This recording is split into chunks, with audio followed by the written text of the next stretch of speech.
დილამშვიდობის 5 თებერვალია და 4 შაბათ დღეს საქმიანი დილით ვიწყებთ პირველზე BMG-ის გუნდის წევრებთან ერთად. საქართველოში საარსებო შემწეობას 427,000 მოქალაქე იღებს. ოფიციალური სტატისტიკის მიხედვით საარსებო შემწეობის მიმღებთა შორის 2019 წლის დეკემბრის მდგომარეობით 46,300 0-დან 6-მდე ბავშვია. 6-დან 18 წლამდე მოზარდების რაოდენობა 103,913 შეადგენს. მთლიანობაში არასრულწლოვანთა წილი საარსებო შემწეობის მიმღებთა შორის 35%-ია. რაც შეეხება გასაცემლის ოდენობას, ის ერთ მიმღებზე თვეში 60 ლარის ფარგლებშია. ჯამურად საარსებო შემწეობაზე სახელმწიფო ბიუჯეტიდან 26-27 მილიონი ლარი იხარჯება. ჯანდაცვის სამინისტროს ეგრეთ წოდებული ლარიანი მედიკამენტების პროგრამაში ცვლილებები შედის. ამ ეტაპზე ქრონიკული დაავადების სამკურნალო მედიკამენტების სააფთიაქო ქსელებში ხელმისაწვდომი აღარ არის. თავად მინისტრი განმარტავს, რომ სახელმწიფო შესყიდვებს აღარ ახორციელებს და ცვლილებები შეაქვს პროგრამაში, რომლის პროექტიც მთავრობას უახლოეს პერიოდში წარედგინება. ჯანდაცვაზე დაგეგმილ სიახლეებზე კლინიკების მართვის მოდელზე და კიდევ ბევრ საინტერესო თემაზე გვექნება დღეს საუბარი. დღეს ჯანდაცვის მინისტრს მოусმენენ პარლამენტში, საქმიანი დილის სტუდიაში კი სტუმრებსაც მასპინძლობთ საინტერესოს.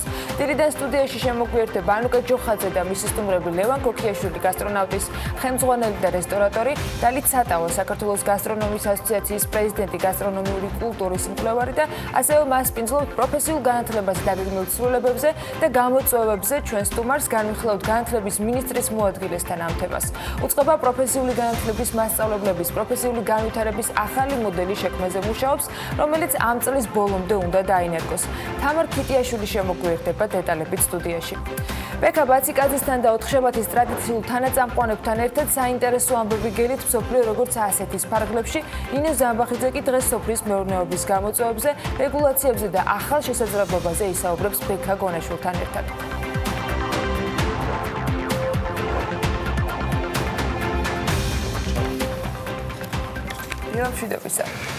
დილამშვიდობის ყველას მოგესალმებით, ყველას ბედნიერ ბარაქიან, მშვიდობიან თებერვალს, 5 თებერვალს გისურვებთ. საოცარი დღე არის დღესაც, იმიტომ რომ საქმიანი დილა იწყებს თქვენთვის მაუწყებლობას. ეს ყველაფერი ცხადია, TV პირველზე ხდება და აქვს პატივი ანა ლაპიაშვილთან ერთად წარმოგიდგინოთ ჩვენი დღევანდელი საქმიანი ეთერიც. საოცარი ამბები ავრცელდება ზოგადად მთელი საინფორმაციო სივრციდან გამომდინარე, ამას ყველაფერს ცხადია კორონავირუსის დაემატა, მაგრამ არ ვიცი როგორ, მაგრამ ბოლო 2 კვირა მაქსიმალურად ვცდილობთ, რომ დილის პროლოგები მაინც შედარებით განსხვავებული გამოგვივიდეს მძიმე საინფორმაციო დღის წესრიგიდან გამომდინარე. თუმცა, რამდენად ვცდილობ, ეს თქვენი შესაძლებელია და გამოჩნდება კიდევაც. ერთ-ერთი საოცარ ამბავთაგანი იყო გუშინ, რომელსაც ერთხმად ავრცელებდა Forbes-იც და Financial Times-იც. მოკლედ Citibank-დან გაუშვეს ერთ-ერთი ყველაზე წარმატებული ტრეიდერი, მენეჯერი და თანამშრომელი და თუ იცით რა არის მიზეზი. მას ბრალი დასდეს, რომ კორპორატიული სასადილოდან საკვები მოიპარა. აი ამ წარმატებული ტრეიდერის სახელი პარაშაჰია, რომელიც ლონდონის ოფისში მუშაობდა, იგი ხელმძღვანელობდა ევროპის, აფრიკის და ახლო აღმოსავლეთის ბაზრებზე მაღალშემოსავლიანი ობლიგაციების მიმართულებას და Financial Times სხვათა შორის არაერთხელ დაუსახელებია შაჰი როგორც ყველაზე წარმატებული და ცნობილი ტრეიდერი. 31 წლის პარაშაჰი 2017 წელს City-ში მივიდა და მანამდე 7 წელი HSBC-ში მუშაობდა. შაჰი ძალზე დიდ ავტორიტეტი და პატივისცემაში იყო ზოგადად ფინანსურ წნევებში და უცნაურად თანამდებობიდან გაათავისუფლეს და რამდენიმე კვირით ადრე ეს ხდება ზუსტად იმ პერიოდში, ვიდრე ბონუსის გაცემა დეკემბრის პერიოდში უნდა დაიწყოს. ხო და იანვარში ესე მოულოდნელად მან დატოვა City-ში თანამდებობა, თუმცა გასვლის წინ Financial Times-ი ადასტურებს, რომ 7 ნიშნა ბონუსი მიიღო პარაშაჰმა, რაც ხვდებით რომ რამდენიმე 10 მილიონ დოლარს ნიშნავს ამ ხანაგებო. მოკლედ მედია მას დაუკავშირდა კომენტარზე, სამწუხაროდ BMG არ ყოფილა ამ მედიებს შორის და პარაშაჰმა City-ს მიმართეთო, City-სო. და City Group-მა არ გვინდა ამ თემაზე კომენტარი. ხო და რა მინდა გითხრათ? ამ დილაუთენია ამ ხანაგებო. აი ეს ბონუსი, რაც პარაშაჰმა მიიღო City Group-ისგან, აი თქვენთვის მისურვებია და მე გინდა სასადილოს კურდობა და გნებავთ UNICEF-ის დასკვნის ავტორობა შემოხდენონ. სხვათა შორის მე ბევრჯერ დამიყენებია სხვადასხვა საერთაშორისო ორგანიზაციის მიგნებები და კვლევები გარკვეული კითხვის ნიშნის ქვეშ და კითხვის ნიშნის ქვეშ დაყენება ნიშნავს რომ აქ ამ სტუდიაში ბევრჯერ გაგვიხილია სხვადასხვა დასკვნების სისწორე. მაგრამ როცა ჩვენ საუბრობთ ბავშვებზე, როცა ჩვენ საუბრობთ UNICEF-ის მიგნებებზე, ყოველ მეხუთე თუ 70,000 ბავშვზე, რომელიც შიმშილობის ზღვარზე არიან, იცით როგორ არის? შენი ქვეყნის პრემიერ-მინისტრს უთითრად რომ გაუშვებ თანამდებობიდან. მე გამოდიხარ კომენტარებზე და აღასრულებ ალახზე მაღალთა დავალებებს, რომ რამე მნიშვნელოვანი კომენტარი რა თქვით უბრალოდ რომ აი UNICEF-ის გამო წავიდაო. ხო და ეხლა წინასაარჩევნოდ მოდუნდით და მიხვდით რომ ეს ყველაფერი ნაწილია იმ პოლიტიკური ბუმერანგისა, რომელიც ორმაგი და დასწრაფებული სისწრაფით გიბრუნდება.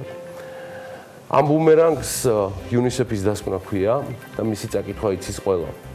ოღონდ ხელისუფლებამ ის თავის დროზე საკუთარი პრემიერ-მინისტრის წინააღმდეგ გამოიყენა და ისე რომ ჩვეულად სხვა ხელისუფლებების მსგავსად საკუთარი დირე ვერ დაინახა. ეხლა პოლიტიკური ოპოზიცია ცხადი არ გაუშვებს შანს ხელიდან და UNICEF-ის დასკვნის ამონარიდებს სულ აბზაც დაუბრუნებს ქართველ ავტორებს, პოლიტიკოსებს, ხელისუფლებაში მყოფს და სხვადასხვა აპოლოგეტებსაც. კაი, დაუბრუნდეთ მოდი საერთაშორისო ამბებს ისევ ჯობს. Google-მა როგორც იქნა გახსნა ინფორმაცია შემოსავლებთან დაკავშირებით. ეს უცნობი ამბავი იყო და ინფორმაციას აქვეყნებს CNBC. ეს ისტორიაში ამ კომპანიისა პირველად ხდება, რომ ისინი ვიდეო ჰოსტინგის, მათ შორის YouTube-ის შემოსავლებს აქვეყნებენ და ღიად წერენ, რომ YouTube-ის გასული წლის მეოთხე კვარტლის შემოსავალი, მარტო გასული წლის მეოთხე კვარტლის იყო 4 მილიარდ 720 მილიონი დოლარი.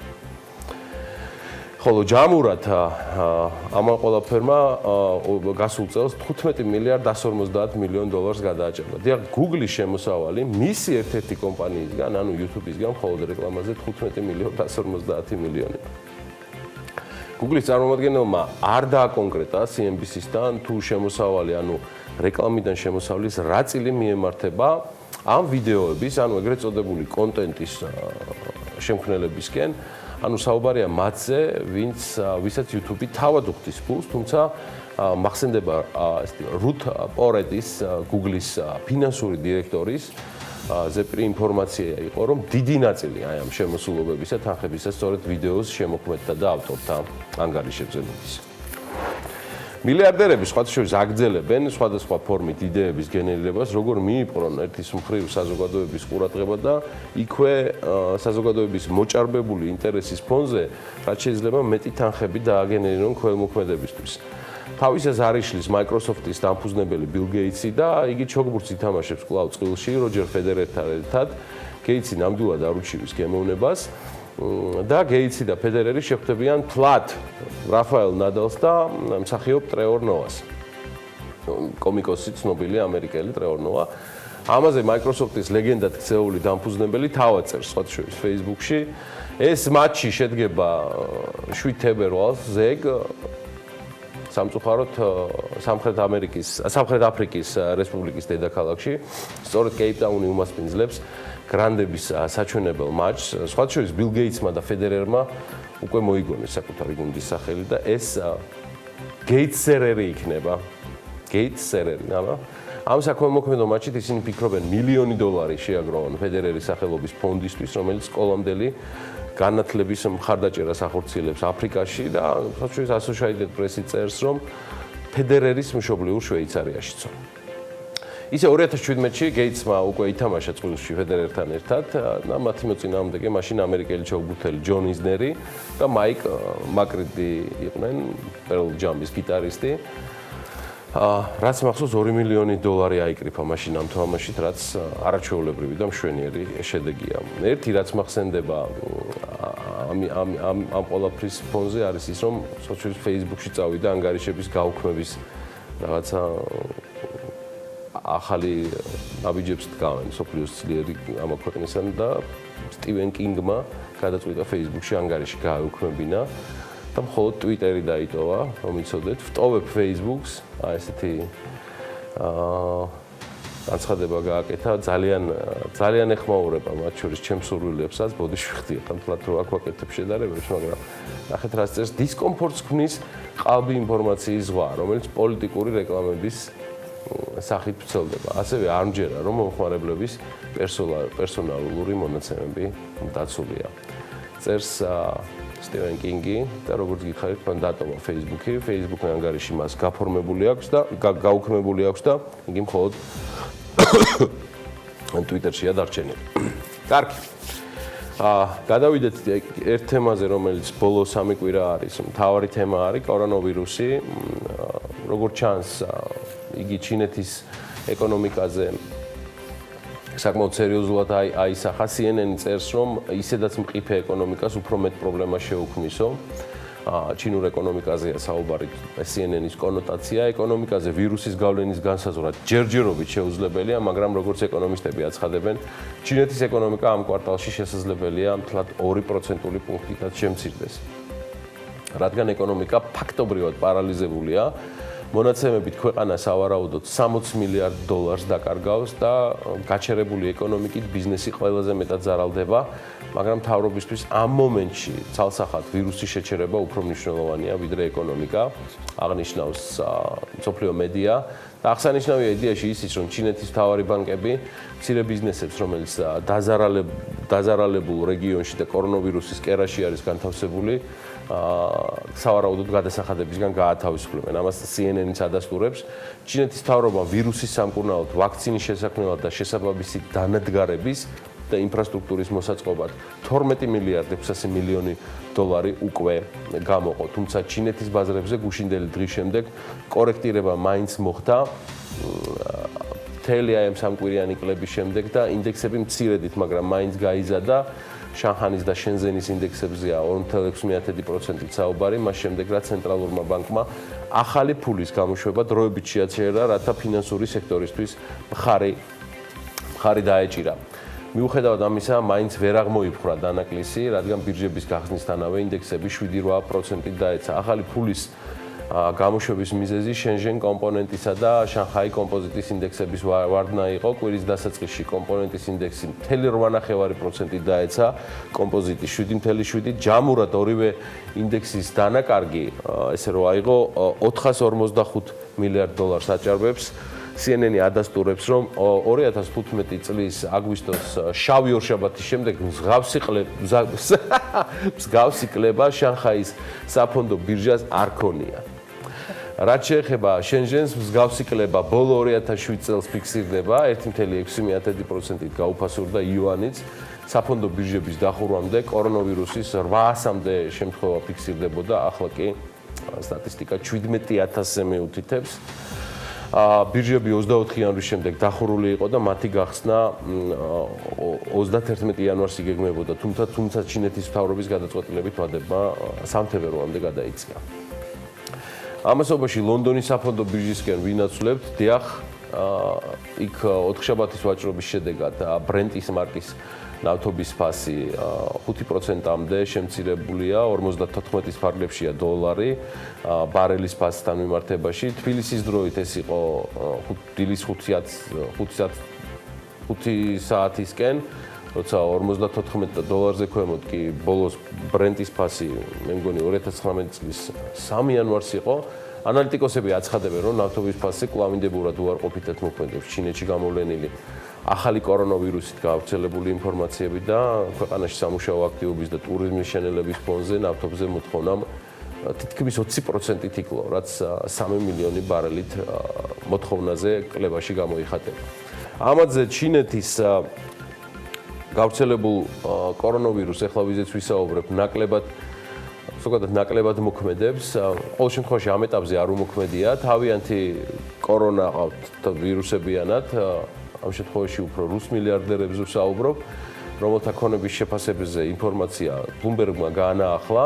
სააგენტოს ცნობით იანვრის განმავლობაში 7 რუსმა მილიარდერმა მოახერხა საკუთარი კაპიტალის $2.7 მილიარდ გაზდა, თუმცა 16 მათგანმა პირიქით დაახლოებით $8 მილიარდის დაკარგა აქციების და სხვა ინდექსების გაუფასურებით. ყველაზე მეტად პოტანინმა, ვლადიმერ პოტანინმა იხეირა 1.4 მილიარდზე მიუთითებენ ზრდაზე, ვაგით ალექსპეროვს 600 მილიონიანი ზრდა აქვს, რეშინიკოვს 247, არუჩივის ზრდას ფედუნი, ცნობილი ყოფილი სენატორი რუსეთის პალატისა სულეიმან ქერიმოვიც 155 მილიონის ზრდა უფიქსირდება. ანდრეი გურიევს 38.9, ეს ის გურიევი არ არის, ჩვენ უგვიყვარს და მოგწონს ხოლმე რესპონდენტად, გულისხმობ ჯერჯერობით კიდევ ბიარდიში ყოფე ექსპერტს. ვექსელბერგზე 22.5 მილიონ მატებას მიუთითებენ. აი, რაც შეეხება შემცირებას, აქ არის საუბარი მიხელსონის მიმართულებით 2.5 მილიარდზე, წიმჩენკო, ასევე პუტინის საახლობლოდან გამორჩეული ბიზნესმენთაგანი, ანდრეი მალნიჩენკოსი 1.5 მილიარდი, ხოლო აი მორდოშოვი 976 მილიონით არის შემცირებული. მთელი მსოფლიო დაფარე, გიორგი, და ამასობაში რა ხდება საქართველოში? მოდი ამასაც გადავხედოთ. თან მთელი მსოფლიო დაყავდა ვიზიტორებით, როგორც აღნიშნე 2020 წლის დასაწყისში. საქართველოს პარლამენტმა ჯერ გადავხედოთ რა კანონები დაგვიგეგმა, რომ უნდა ჰქონდეს ამ წლის განსახილველთა სიაში, საგაზაფხულო სესიისათვის გათვალისწინებული საქმიანობის გეგმა შემოგთავაზა და ამ პერიოდში მთავრობის მიერ ინიცირებული 100-ზე მეტი კანონქვემდებარე აქტის განხილვა აქვს, როგორც ჩანს დღის წესრიგში. გეგმაში ახალი საკანონმდებლო ინიციატივების განხილვაც, მათ შორის არის ნარჩენების იმპორტის, ექსპორტისა და ტრანზიტის შესახებ კანონი. ეს კანონი ვრცელდება ყველა სახის ნარჩენზე, რომელიც კვეთ საქართველოს საზღვარს, იქნება ეს იმპორტი, ექსპორტი ან ტრანზიტი.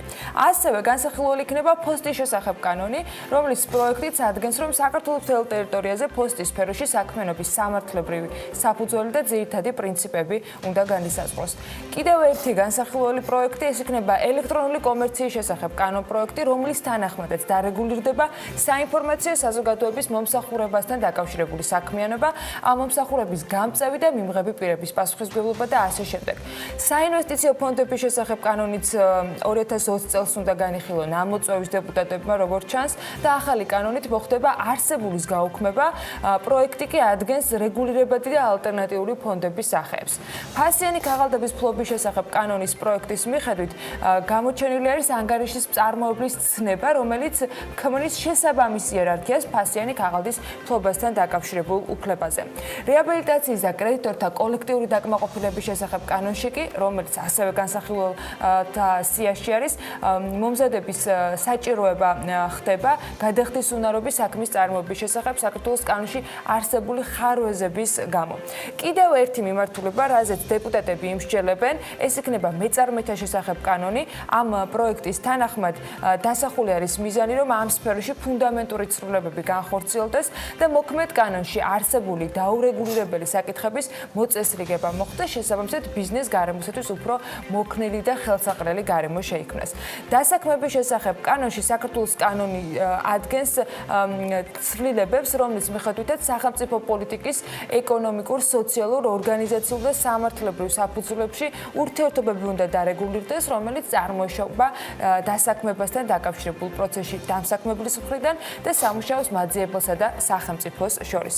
შეფასებელი საქმიანობის შესახებ კანონი კიდევ ერთი განსახილველი პუნქტია უკვე წარმოდგენილ გეგმაში, სადაც აუდიტორული და საშემფასებლო პროფესიების გამიჯვნის მიზნით საქართველოს მთავრობამ უნდა შეიმუშაოს საშემფასებლო საქმიანობის შესახებ საკანონმდებლო აქტი. და საჯარო შესყიდვების შესახებ კანონპროექტი ეს მიღებული იქნება და ცვლილებას მოიცავს ის ნაწილი, რომ ერთიანი და მასში მოქცეული გახდება საჯარო შესყიდვებთან დაკავშირებული ყველა შესაბამისი საკითხი, დარგი, კერძოდ სტანდარტული საჯარო შესყიდვები კომუნალური და სხვა საზოგადოებრივი მომსახურების სფეროში, თავდაცვასთან იქნება ეს დაკავშირებული უსაფრთხოებასთან, თუ საჯარო შესყიდვასთან დაკავშირებული დავების განხილვის წესი, რომელიც ასევე სიახლეებით იქნება წარმოდგენილი. პირდაპირ კავშირში არ არის, მაგრამ მათ შორის სწორი საკანონმდებლო ინიციატივები განსაზღვრავს ყველაფერს იმას, რაც ჩვენს ეკონომიკას ჭირს და რაც თვითოულ ჩვენთაგანამდე მოდის ხოლმე, მათ შორის ეს ფასების სრულებასაც ეხება და აღწევს.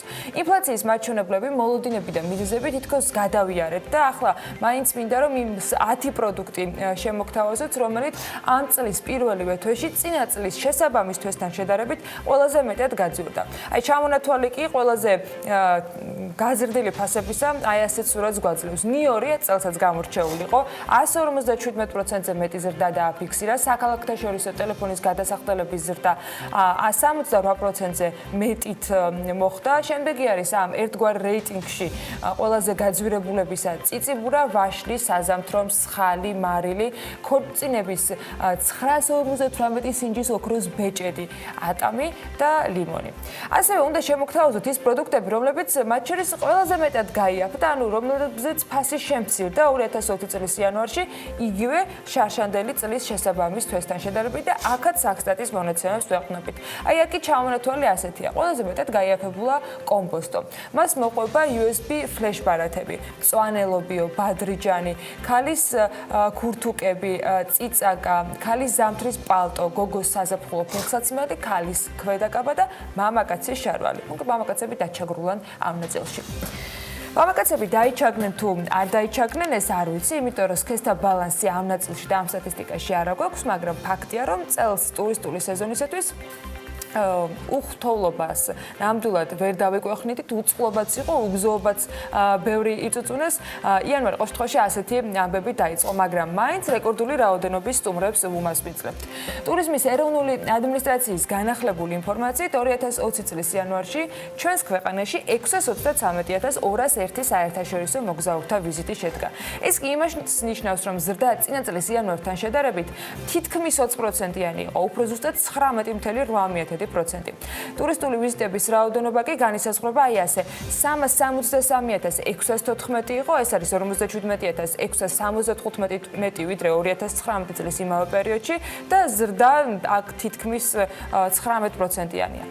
აქვე ტურიზმის ეროვნული ადმინისტრაციის ხელმძღვანელი ამ მონაცემების პარალელურად გუშინ აღნიშნავდა, რომ ეს არის შედეგი და პირდაპირი უკავშირი იმ აქტივობებისა, რომელიც ტურიზმის ეროვნულმა ადმინისტრაციამ გაატარა 2019 წელს მარკეტინგული აქტივობების თუ სხვა კუთხით საერთაშორისო არეალზე. 2020 წლის იანვრის დეტალურ სტატისტიკურ მონაცემებს თუ ჩავხედავთ, მაშინ აღმოჩნდება, რომ ეს ეფექტი ყველაზე მეტად მეზობელ ქვეყნებზე გავრცელებულა, სადაც სხვათა შორის ისეთი აქტიური მარკეტინგული კამპანია არ გვიწარმოებია. მაგალითად, აზერბაიჯანიდან ტურისტების რაოდენობა გაიზარდა თითქმის 35%-ით, სომხეთიდან 17.5%-ით, რუსეთიდან მატება, რა თქმა უნდა, წლის მეორე ნახევარიდან არსებული შეზღუდვების ფონზე მხოლოდ 1,1% იყო, თურქეთიდან ზრდა კი 16.6% დაფიქსირდა. პოზიტიური ტენდენცია არის ევროკავშირის ქვეყნებიდანაც, მაგალითად საქართველოში საერთაშორისო ვიზიტების ზრდის კუთხით გამოირჩეოდა იტალია, პოლონეთი, ასევე საფრანგეთი, ლიეტუვა და ასე შემდეგ. პროცენტულ ზრდას გრაფიკზეც ხედავთ. 2020 წლის იანვარში განსაკუთრებული ზრდა დაფიქსირდა სხვათა შორის ისრაელიდან, საიდანაც თითქმის 57.3%-ით მეტი სტუმარი მივიღეთ ვიდრე 2019 წლის იანვარში. საუდის არაბეთიდანაც გაიზარდა ვიზიტორები, ყაზახეთიდან, ქუვეითიდან და კიდევ სხვა ბევრი ქვეყნიდან. წინასწარი მონაცემებით 2019 წლის შემოსავალი საერთაშორისო მოგზაურობიდან იყო 3,3 მილიონი დოლარი. ზრდა იყო 1,4%. ეს კი 47 მილიონით მეტია ვიდრე 2018 წლის მონაცემები ჰქონდა. 2019 წლის დეკემბრის მდგომარეობით შემოსავალი საერთაშორისო მოგზაურობიდან საქართველოში შეადგენს 217 მილიონ დოლარს, რაც 11 მილიონით მეტი არის წინა წლის იგივე მაჩვენებელზე. ზრდის ტემპის მიუხედავად, სხვათა შორის ჰოსპიტალიტი სექტორის წარმომადგენელთა ნაწილი ამბობს, რომ მათი დატვირთულობა შემცირებულია. ყოველ შემთხვევაში მათზე არასახულა ასეთი ზრდის მაჩვენებლები. როგორ აისახა პროცენტული ზრდა ტურიზმის სექტორის წარმომადგენლებზე და როგორია მათი მოლოდინები, ეს ნინი ლონგურაშვილმა მოეკითხა და მოდით ვნახოთ, რას ამბობენ ჩვენი რესპონდენტები. 2020 წლის იანვარში საქართველოში 623,201 საერთაშორისო მოგზაურთა ვიზიტი შედგა. ზრდა წინა წლის იანვართან შედარებით 19,8%-ია. ეს მონაცემები საქართველოს ტურიზმის ეროვნულმა ადმინისტრაციამ გამოაქვეყნა. საქმიანი დილა დაინტერესდა, როგორი მოლოდინები აქვს ტურიზმისა და სასტუმროს ინდუსტრიას და როგორი დატვირთულობით მუშაობდნენ ისინი 2020 წლის იანვრის თვეში. მაშინ, როცა სტატისტიკურად მოგზაურთა ვიზიტი 19,8%-ით არის გაზრდილი. ჩვენ კოსტე ჯგუფს მივაკითხეთ. სასტუმროების გენერალური დირექტორი ამბობს, რომ მიუხედავად ასეთი სტატისტიკისა, მათ საწინააღმდეგო მაჩვენებელი დაუფიქსირდათ და 2020 წლის იანვრის თვეში სასტუმროებს 10%-იანი ვარდნა ჰქონდათ.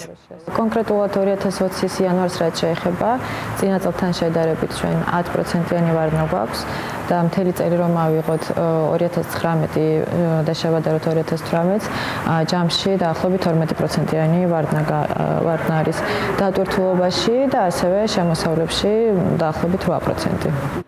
კოსტეჯ ჯგუფისგან განსხვავებით სასტუმრო ადამიანს იანვრის თვეში წინა წლის ანალოგიურ პერიოდთან შედარებით უკეთესი შედეგი ჰქონდათ, თუმცა მეტად დადებითი მოლოდინიც. მაია მახათაძის თქმით, ქვეყანაში ისეთი რეკორდული მაჩვენებლები არ ფიქსირდება, რომელიც სასტუმროების ინტენსიურ დატვირთულობაზე აისახება. ჩემი კონკრეტული სასტუმროების მაგალითზე გეტყვით, რომ იანვრის თვე ჩვენ უკვე დახურულად გვაქვს გამოცხადებული და შესაბამისად მონაცემების მიხედვით უკეთესი მაჩვენებელი ჰქონდა წელს ნამდვილად ვიდრე შარშან. ჯერჯერობით ქვეყანაში ისეთი რეკორდული მაჩვენებლები არ არის, რომელიც თქვათ აისახებოდა სასტუმროების ინტენსიურ დატვირთულობაზე, თანაც გავითვალისწინოთ ის, რომ თავად სასტუმროების რიცხვით საკმაოდ იზრდება. მაია ჩიტაია, რომელიც Airbnb-ზე დარეგისტრირებული მასპინძელია, ჩვენთან საუბარში ამბობს, რომ სტატისტიკა მათ დიდ მოლოდინს არასოდეს უქმნის, რადგან ზრდად სტატისტიკასთან ერთად ბაზარიც მზარდია. იანვრის თვეში ასახული 18%-იანი ზრდა ხელშესახები ბაზრისთვის შესაძლოა არ იყოს. ზოგადად თქვენ გავითვალისწინოთ, რომ იანვარი არის ყოველთვის ძალიან დაბალი სეზონი. ანუ აი ეს ზრდა, ეს ხელშესახები შეიძლება ბაზრისთვის არ იყოს. თუმცა აი ჩემს პირად მოცემულობაზე საშუალოდ რომ ვილაპარაკოთ, ფიგურალურად ავიღოთ, თუ წინა წელს იანვრის თვეში 2 ჯავშანი მქონდა, ეხლა მაქვს 4 ჯავშანი. საქართველოს ტურიზმის ეროვნული ადმინისტრაციის მიერ გამოქვეყნებული სტატისტიკის მიხედვით 2020 წლის იანვარში საერთაშორისო მოგზაურმა 633,000 გადააჭარბა, თუმცა სასტუმროების ნაწილი საპირისპირო მაჩვენებელზე მიუთითებს. ტურიზმის ადმინისტრაციის სტატისტიკის მიხედვით ის ტოპ-10 ქვეყანა ტურიზმის თვალსაზრისით ასე გამოიყურება. პირველ ადგილზე აზერბაიჯანი 92,341 ვიზიტორით, სომხეთი 77,968 ვიზიტორით, რუსეთი 85,922 ვიზიტორით, თურქეთი 64,349 ვიზიტორით, უკრაინა 10,453, ისრაელი 7,217 ვიზიტორი, ირანი 8,424 ვიზიტორით, ყაზახეთი 3,157 და ინდოეთი 2,830 ვიზიტორით. შემოსავლების მიხედვით კი 2019 წლის დეკემბრის მდგომარეობით შემოსავალი საერთაშორისო მოგზაურობიდან საქართველოში 217 მილიონ ამერიკულ დოლარს შეადგენს, რაც 11 მილიონით მეტია წინა წლის ანალოგიურ მაჩვენებელზე.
იუსტიციის სამინისტროში ახალი საჯარო სამართლის იურიდიული პირის შექმნა იგეგმება. შესაბამისი კანონპროექტის ინიცირებას სამინისტრო გეგმავს. კანონპროექტის თანახმად კი საქართველოს იუსტიციის სამინისტროს მმართველობის სფეროში იქმნება საჯარო სამართლის იურიდიული პირი, ციფრული მმართველობის სააგენტოს მომიჯნავე ფუნქციების მქონე საჯარო სამართლის იურიდიული პირების, მონაცემთა გაცვლის სააგენტოს და Smart Logic-ის გაერთიანების გზით. ფინანსთა სამინისტროს სახაზინო ობლიგაციების აუქციონზე 70 მილიონი ლარის ნომინალური ღირებულების ორწლიანი ვადიანობის ფასიანი ქაღალდები გაიყიდა. ეროვნული ბანკის ინფორმაციით აუქციონში 4 კომერციული ბანკი იღებდა მონაწილეობას და მოთხოვნამ 201,280,000 ლარი შეადგინა. დაზღვევის შესახებ კანონში ცვლილებები გეგმება, იზრდება დაზღვევის ზედამხედველობის სამსახურის უფლებამოსილება და კანონპროექტით დაზღვევის სახელმწიფო ზედამხედველობის სამსახურს ენიჭება უფლებამოსილება დაადგინოს მოთხოვნები, გამოსცეს რეკომენდაციები მსხვერპლის და სადაზღვევო ბროკერის ინფორმაციული და კიბერუსაფრთხოების სისტემების მიმართ. ეროვნული ბანკის შესახებ კანონში ცვლილებებია ასევე დაგეგმილი, სესხლის გამცემის სუბიექტის ცნება ფართოვდება და ეროვნული ბანკის მანდატით ზედამხედველობასთან დაკავშირებით ფართოვდება. საქართველოს ბანკმა დააკმაყოფილა მოთხოვნები დარჩენილიყო Foods for Good-ის ინდექსში, რომელიც განსაზღვრავს კომპანიების მიერ საქმიანობის პროცესში ძლიერი გარემოს დაცვითი სოციალური და მართლობითი ფაქტორების დემონსტრირებას. გაერთიანებული წყალმომარაგების კომპანია კურორტ აბასთუმანში წყალარინების სისტემების მშენებლობას იწყებს. ინფრასტრუქტურულ სამუშაოებს 4 მილიონ ლარამდე მოხმარდება. მსოფლიოში ცნობილი ბრენდი ლუი ვიტონი კი რესტორნის ბიზნესში შედის. ბრენდმა 2 დღის წინ იაპონიის ქალაქ ოსაკაში რესტორანი Le Cafe და მაღაზია გახსნა. გეგმიური სამუშაო საკანონმდებლო ორგანოში, მათ შორის ბიზნესთან უშუალო კავშირში მყოფი ცვლილებებისა პარლამენტს საკანონმდებლო დონეზე წელსაც ბევრი ექნება და რამდენიმე წუთის წინ ჩამოთვალე კიდეც ყველა ის მიმართულება, რაც მართლმა გუნდმა, როგორც სამუშაო გეგმა, თავად წარუდგინა საზოგადოებას.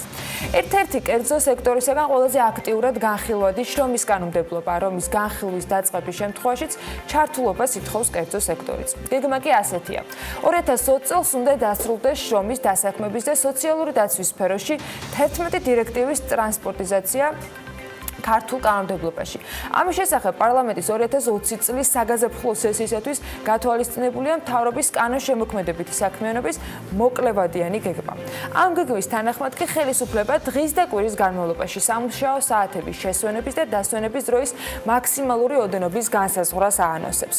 მათ შორის განსახორციელებელი ცვლილებების მიხედვით უზრუნველყოფილი იქნება თანასწორი მოპყრობის პრინციპის დაცვა, ვადიანი ხელშეკრულებით და არასრულ სამუშაო განაკვეთზე მომუშაველთა დასაქმებულთათვის. აიგრძელება სქესობრივი ნიშნის დისკრიმინაცია. უზრუნველყოფილი იქნება თანაბარი შრომისათვის, თანაბარ ანაზღაურებასთან დაკავშირებული ყველა მიმართულება და ასე შემდეგ. გეგმაში აღნიშნულია, რომ განსახორციელებელი ცვლილებების მიხედვით უფრო დეტალურად რომ ჩავყვეთ, შეიქმნება დასაქმებულისათვის დაცვის დამატებითი გარანტიები, ორსულობის მშობიარობის და ბავშვის მოვლის გამო შვებულებისა და ახალშობილის შვილად აყვანის გამო შვებულების პერიოდში და დასრულების შემდეგ. რომ დაცული იყოს ორსული, ახალნამშობიარები ან მეძძური დასაქმებული ჯანმრთელობის მხრივ ხელი შეუწყონ მათ დასაქმებულებმა და ჩართულიყვნენ ამავე დროს შრომით აქტიურ საქმიანობაში და დახმარება ჰქონდეთ კარიერულ წინსვლასა და პროფესიულ მობილობაში.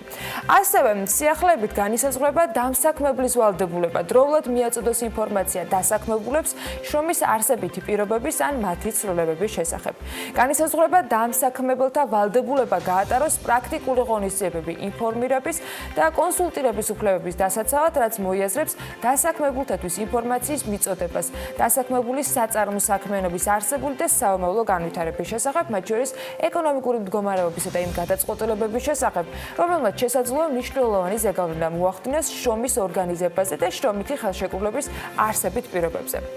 დადგინდება ასევე კრიტერიუმები მასობრივი დათხოვნის განსაზღვრისათვის, ასევე დამსაქმებლის ვალდებულება დროულად მიაწოდოს ინფორმაცია მასობრივი დათხოვნის შესახებ დასაქმებულებს და გამართოს მათთან კონსულტაციები, რათა თავიდან იყოს აცილებული მასობრივი დათხოვნა ან მისი რაოდენობრივი შეზღუდვა მოხდეს. ასევე შესაძლებლობა გაჩნდეს შერბილდეს მისი შედეგები თანამდები სოციალური ღონისძიებებით.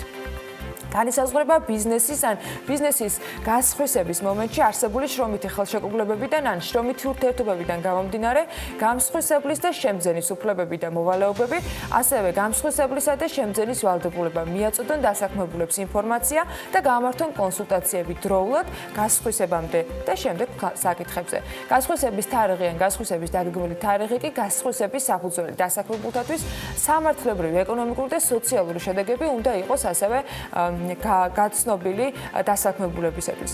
სიახლე ადგენს განსაზღვრული ბადით დასაქმებულების უფლებას მიიღონ ინფორმაცია სამუშაო პირობების შესახებ. ასევე გაიარონ სამუშაო ტიპთან დაკავშირებული გადამზადება, მათი კვალიფიკაციის და გამოცდილების გათვალისწინებით და უზრუნველყოფილები იყვნენ სათანადო სამედიცინო შემოწმებით, რაც აუცილებელია იმ შემთხვევაში, თუ ისინი ისეთ სამუშაოს ასრულებენ, რომელსაც სამედიცინო შემოწმება სჭირდება. ასევე განისაზღვრება დირექტივის შესაბამისად დღის და კვირის განმავლობაში სოფლებში სამუშაო საათების შესვენების და დასვენების დროს მაქსიმალური ოდენობა. რეგულირდება ღამით მუშაობა და ღამით მომუშავეების ჯანმრთელობის მდგომარეობის შემოწმება. სანქციები შრომის კანონმდებლობის დარღვევაზე იქნება განსაზღვრული კიდევ დამატებით.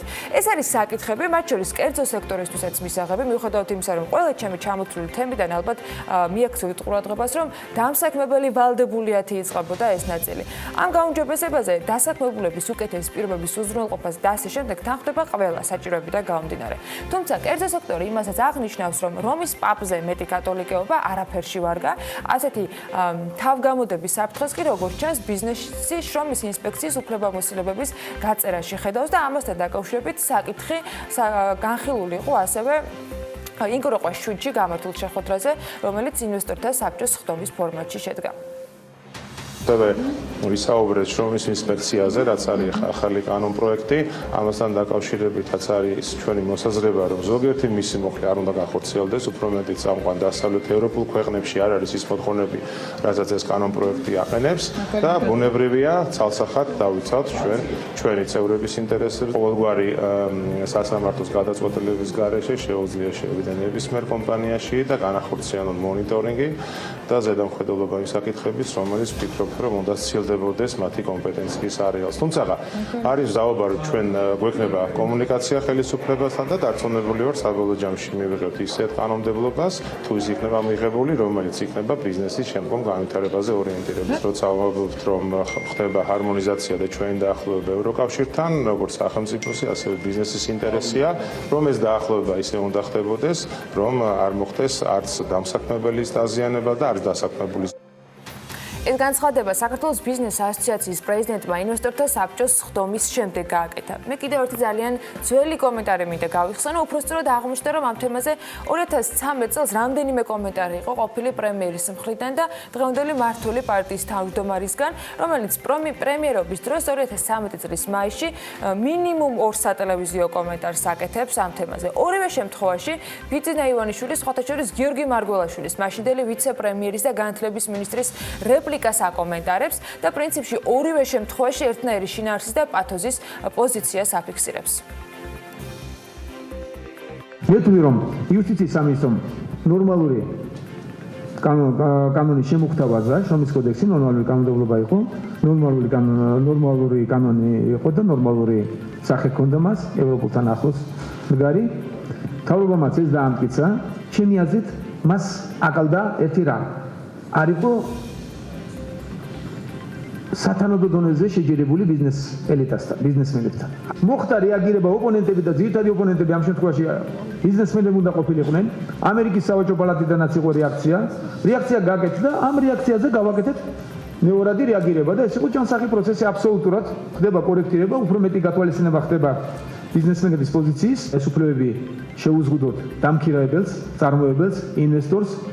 შეიძლება ყველაზე დიდი უსამართლობა დარჩეს ჩამოკიდებული, რომ სამუშაო ადგილები არაა.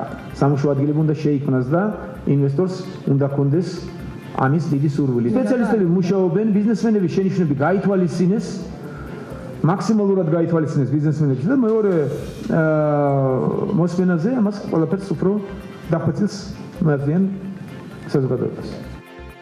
ეს მაშინდელია და სხვათა შორის ამავე კომენტარამდე რამდენიმე დღით ადრე ასევე ამბობდა ბიძინა ივანიშვილი და ციტატას წავიკითხავ, მე ჩემი დამოკიდებულება პარლამენტს ვუთხარი, რომ როდესაც კამათია, როგორი შრომის კოდექსი უნდა მივიღოთ და კანონპროექტის ნაწილზე მიდის კამათი, რომ 50-50-ია დასაქმებულების და დამსაქმებელთა უფლებები, ან ვის მხარეს უნდა გადაიხაროს ეს დამქირავებულის თუ დამქირავებლის მხარეს, ჩემი პოზიციაა, რომ დამქირავებლის მხარეს ამ ეტაპზე უნდა დავიჭიროთ დამქირავებლის მხარე, რათა ინვესტორს სურვილი იმის, რომ ინვესტიციები განახორციელოს საქართველოში. ეს მაშინდელმა პრემიერ-მინისტრმა ბიძინა ივანიშვილმა თქვა და კიდევ ერთი, ჩვენ უნდა მოვახერხოთ და პირველ ეტაპზე და ამ ეტაპზე ადამიანური პირობები შევქმნათ დაქირავებულებს, მაგრამ ინტერესი არ დავუკარგოთ ინვესტორებს. მე აბსოლუტურად ვეთანხმები მარგველაშვილს და მეც იგივე რეაქციები გავაკეთე, როდესაც პარლამენტარებთან მქონდა საუბარი. თუ ინვესტორებს შევაშინებთ, ჩვენ შეგვიძლია საუკეთესო შრომის კოდექსში შევქმნათ ახლა, რომელთაც ვიამაყებთ მთელ მსოფლიოში, მაგრამ სამუშაო ადგილები არ შეიქმნება და ძირითადი უსამართლობა დარჩება ისევ, გვექნება პირობები, მაგრამ არ იქნება სამუშაო ადგილები. ესეც ციტატაა 2013 წლის მაისში ბიძინა ივანიშვილის კომენტარიდან. 2013 წლიდან დღემდე, ბევრი წლის შემდეგ, ბიზნესი დღესაც ითხოვს ჩართულობას უკვე ახალი განხილვების ეტაპზე, იმავე თემაზე და გამოწვევები ინვესტორების არ შეშინების თუ მოქმედი ბიზნესებისა დღესაც მე მგონი იგივე არის. გადაჭარბებულმა რეგულაციებმა და გაურკვეველმა ჩანაწარებმა კიდევ უფრო დიდი რისკი რომ არ უნდა შეუქმნას დასაქმებულებს და დღეს უკვე მოქმედ ბიზნესებს ესეც რჩება ერთ-ერთ საკითხად. ნახოთ ამ მოწვევის პარლამენტის ბოლო საგაზაფხულო და მოკლე საშემოდგომო სესიაზე რა როგორ დაკორექტირდება, იმასაც მივადევნებ თვალს და როგორც ყოველთვის საქმის კურსში იქნებით, რა თქმა უნდა, BMG-ს მკითხველები და საქმიანი დილის მაყურებლებიც. საპარლამენტო უმრავლესობის წევრის მიერ უკვე ნამუშევრის შეფასებაში და ანგარიშში კი წაიკითხავთ, რომ საჯარო და კერძო თანამშრომლობის შესახებ კანონის მიღების შემდეგ ამ ფორმატში განსახორციელებელი პროექტების რაოდენობა შემცირდა. ანგარიში USAID-ის დემოკრატიული მმართველობის ინიციატივის მხარდაჭერით არის მომზადებული და თავად PPP კანონი პარლამენტმა მაისში 2018 წელს მიიღო, სააგენტო კი, რომელიც ამ კანონის ფარგლებში საინვესტიციო პროექტებს განიხილავს, 2019 წლის მარტიდან არის ფუნქციონირების რეჟიმში. ამ ეტაპზე უწყება ძირითადად ენერგეტიკულ პროექტებს აფასებს. ნინო წილოსანის მიერ წარმოდგენილ ბოლო ანგარიში წაიკითხავთ, რომ კერძო საჯარო პარტნიორობის სააგენტო, რომელიც შესაბამისი კანონის საფუძველზე შეიქმნა, გარკვეულწილად საინვესტიციო პროექტების განხორციელებას აჭიანურებს. ამიტომ მისი აზრით საჭიროა ახალი მეთოდოლოგიის ხარისხის ფასთან თანაფარდობის მეთოდოლოგიის შემუშავება, ასევე მთავრობას დასამტკიცებელი აქვს ინვესტორებისათვის მუნიციპალიტეტის ქონების გადაცემის წესი, ისევე როგორც მოქნილი მექანიზმებია დასანერგი, რათა ინვესტორებმა ბიუროკრატიული ბარიერების გამო თანხების ჩადება არ გადაიფიქრონ. ამ ანგარიშის მომზადებაში სხვათა შორის საექსპერტო მოსაზრებებით გიორგი პაპავაც იღებდა მონაწილეობას. ბიუროკრატიულმა პროცედურებმა გარკვეულწილად შეაფერხეს PPP პროექტების განხორციელება. 2015 წლიდან PPA პროექტები, ანუ პროექტები ენერგეტიკის მიმართულებით იყო განსაკუთრებით აქტიურ ფაზაში, თუმცა კანონის მიღების შემდეგ საკმაოდ შემცირდა და გაიწელა დროში ჩვენ სააგენტოსთანაც და განსაკუთრებით ფინანსთა სამინისტროსთან, რომელიც ფაქტურად ერთგვარ ჩამკეტ რგოლად მოგვევლინა ამ კანონის შესაბამისად, ჰქონდა საუბარი, როგორ შეიძლება ამ პროცედურების და ბიუროკრატიული ნაბიჯების გამარტივება, თუმცა IMF-ის რეკომენდაციითა და თავად ფინანსთა სამინისტროს ასე ვთქვათ მყარი პოზიცია არის, რომ ეს ნაბიჯები აუცილებელია და ეს შემოწმების ფაზები. დღევანდელი კანონმდებლობა არ აჩენს დიდ мотивაციას კერძო სექტორში მათი მხრიდან ახალი პროექტების შეთავაზებისთვის სახელმწიფოსთვის. თავარი საკითხი ალბათ საჯარო კერძო თანამშრომლობის განვითარებაში იქნება კანონმდებლობით და პრაქტიკაშიც დაცული იყოს ეს ბალანსი ერთის მხრივ ფისკალური რისკების ეფექტურ და ოპტიმალურ დონეზე შენარჩუნებასა და მეორეს მხრივ კერძო სექტორიდან ინიციატივების წახალისების და მათი სწორი ეფექტური მართვის. საჯარო და კერძო თანამშრომლობის სააგენტო ძირითადად მაინც ენერგეტიკულ პროექტებს სწავლობს და მთავრობას რეკომენდაციას აძლევს სახელმწიფო ჩაერთოს თუ არა მათ განხორციელებაში. მაგალითად, ქარის რამდენიმე სადგურის ინვესტორები სწორედ ამ სააგენტოს გავლით ელოდებიან პასუხს. მიიღებენ თუ არა გარანტირებულ ხელშეკრულებას, რომ ობიექტის მიერ გამომუშავებულ ელექტროენერგიას სახელმწიფო წელიწადის კონკრეტულ პერიოდში წინასწარ შეთანხმებულ ფასად შეიძენს, როგორც ქართლის ქარის სადგურის შემთხვევაში ხდება. ეკონომიკის მინისტრის მოადგილე რევაზ არველაძე მოადგილე დეპუტატი რევაზ არველაძე ადასტურებენ, რომ PPP სააგენტო შემაფერხებელ ფაქტორად გვევლინება და მთავრობამ გარკვეული ზომები უნდა მიიღოს. უნდა ახლა ვერ უარყოფთ იმას, რომ თავიდან რადგან ახალი კანონია და ახლა ჩამოყალიბებული სააგენტო იყო გარკვეული შეფერხებები ამ პროექტების შეთანხმების კუთხით, მაგრამ მე იმედი მაქვს, რომ აი ეს 4 პროექტის გასვლის შემდეგ კერძო და საჯარო სექტორის თანამშრომლობის შესახებ კანონის ფარგლებში მოგვცემს საშუალებას, რომ მომავალი პროექტები ენერგეტიკის სფეროში კიდევ წარმართოთ ნაცვლებით ნაკლები შეფერხებით. თავისთავად, როდესაც რაღაცა პროექტს ახორციელებ და იმის გარანტია გაქვს, რომ შენ ნაწარმოებს აუცილებლად შეისყიდის ვიღაც და გარკვეული ტარიფით, რომელიც წინასწარ შეთანხმებული იქნება, ეს არის ნამდვილად იმის გარანტია, რომ აშენდეს აქ რაღაცა, ხო? მაგრამ, სამწუხარო ის არის, რომ გაფორმების დროს გარკვეულ წინააღმდეგობებს ხდებიან ეს ინვესტორები და უკვე შესაძლებელია ზოგიერთი მათგანი უკანაც იხევს. ფინანსთა სამინისტრო ადგენს უღირს თუ არა მთავრობას ფინანსური ტვირთის აღება და გარანტირებული ხელშეკრულების გაფორმება ინვესტორთან. ნიკოლოზ გაგუა ამბობს, რომ მიმდინარე წლის პირველ კვარტალში მთავრობა ახალ მეთოდოლოგიას დაამტკიცებს, რაც პროექტის შეფასების სისტემას განაახლებს. აღნიშნული მეთოდოლოგია გულისხმობს ეგრეთ წოდებული value for money-ის მეთოდოლოგიის ჩამოყალიბებას, ანუ ღირებულების ფასთან თანაფარდობის მეთოდოლოგიის ჩამოყალიბებას, რომელიც სწორ შეფასებებს მიცემს კონკრეტულ საინვესტიციო პროექტს, მათ ეფექტურობას და რამდენად მიზანშეწონილია მისი განხორციელება. იმავდროულად, რამდენად მიზანშეწონილია ამ პროექტის განხორციელება პირდაპირ შესყიდვით თუ საჯარო კერძო თანამშრომლობით. ანუ ეს არის იმ ჩარჩოს ნაწილი, რომელიც ფინანსის სამინისტროში დაინერგა. საჯარო და კერძო თანამშრომლობის პროექტების შეფასების ახალი მეთოდოლოგია როგორ აისახება საინვესტიციო პროექტების განხორციელების ტემპებზე, ამას მომავალი აჩვენებს. ამ დროისთვის კი ფინანსთა მინისტრის მოადგილეც ადასტურებს, რომ ქარის 3 სადგურის პროექტი გასული წლის მსგავსად ისევ განხილვის ეტაპზეა და მთავრობა ისევ ცდილობს მიიღოს პასუხი კითხვაზე, საჭიროა თუ არა გარანტირებული ხელშეკრულების გაფორმება ინვესტორებთან.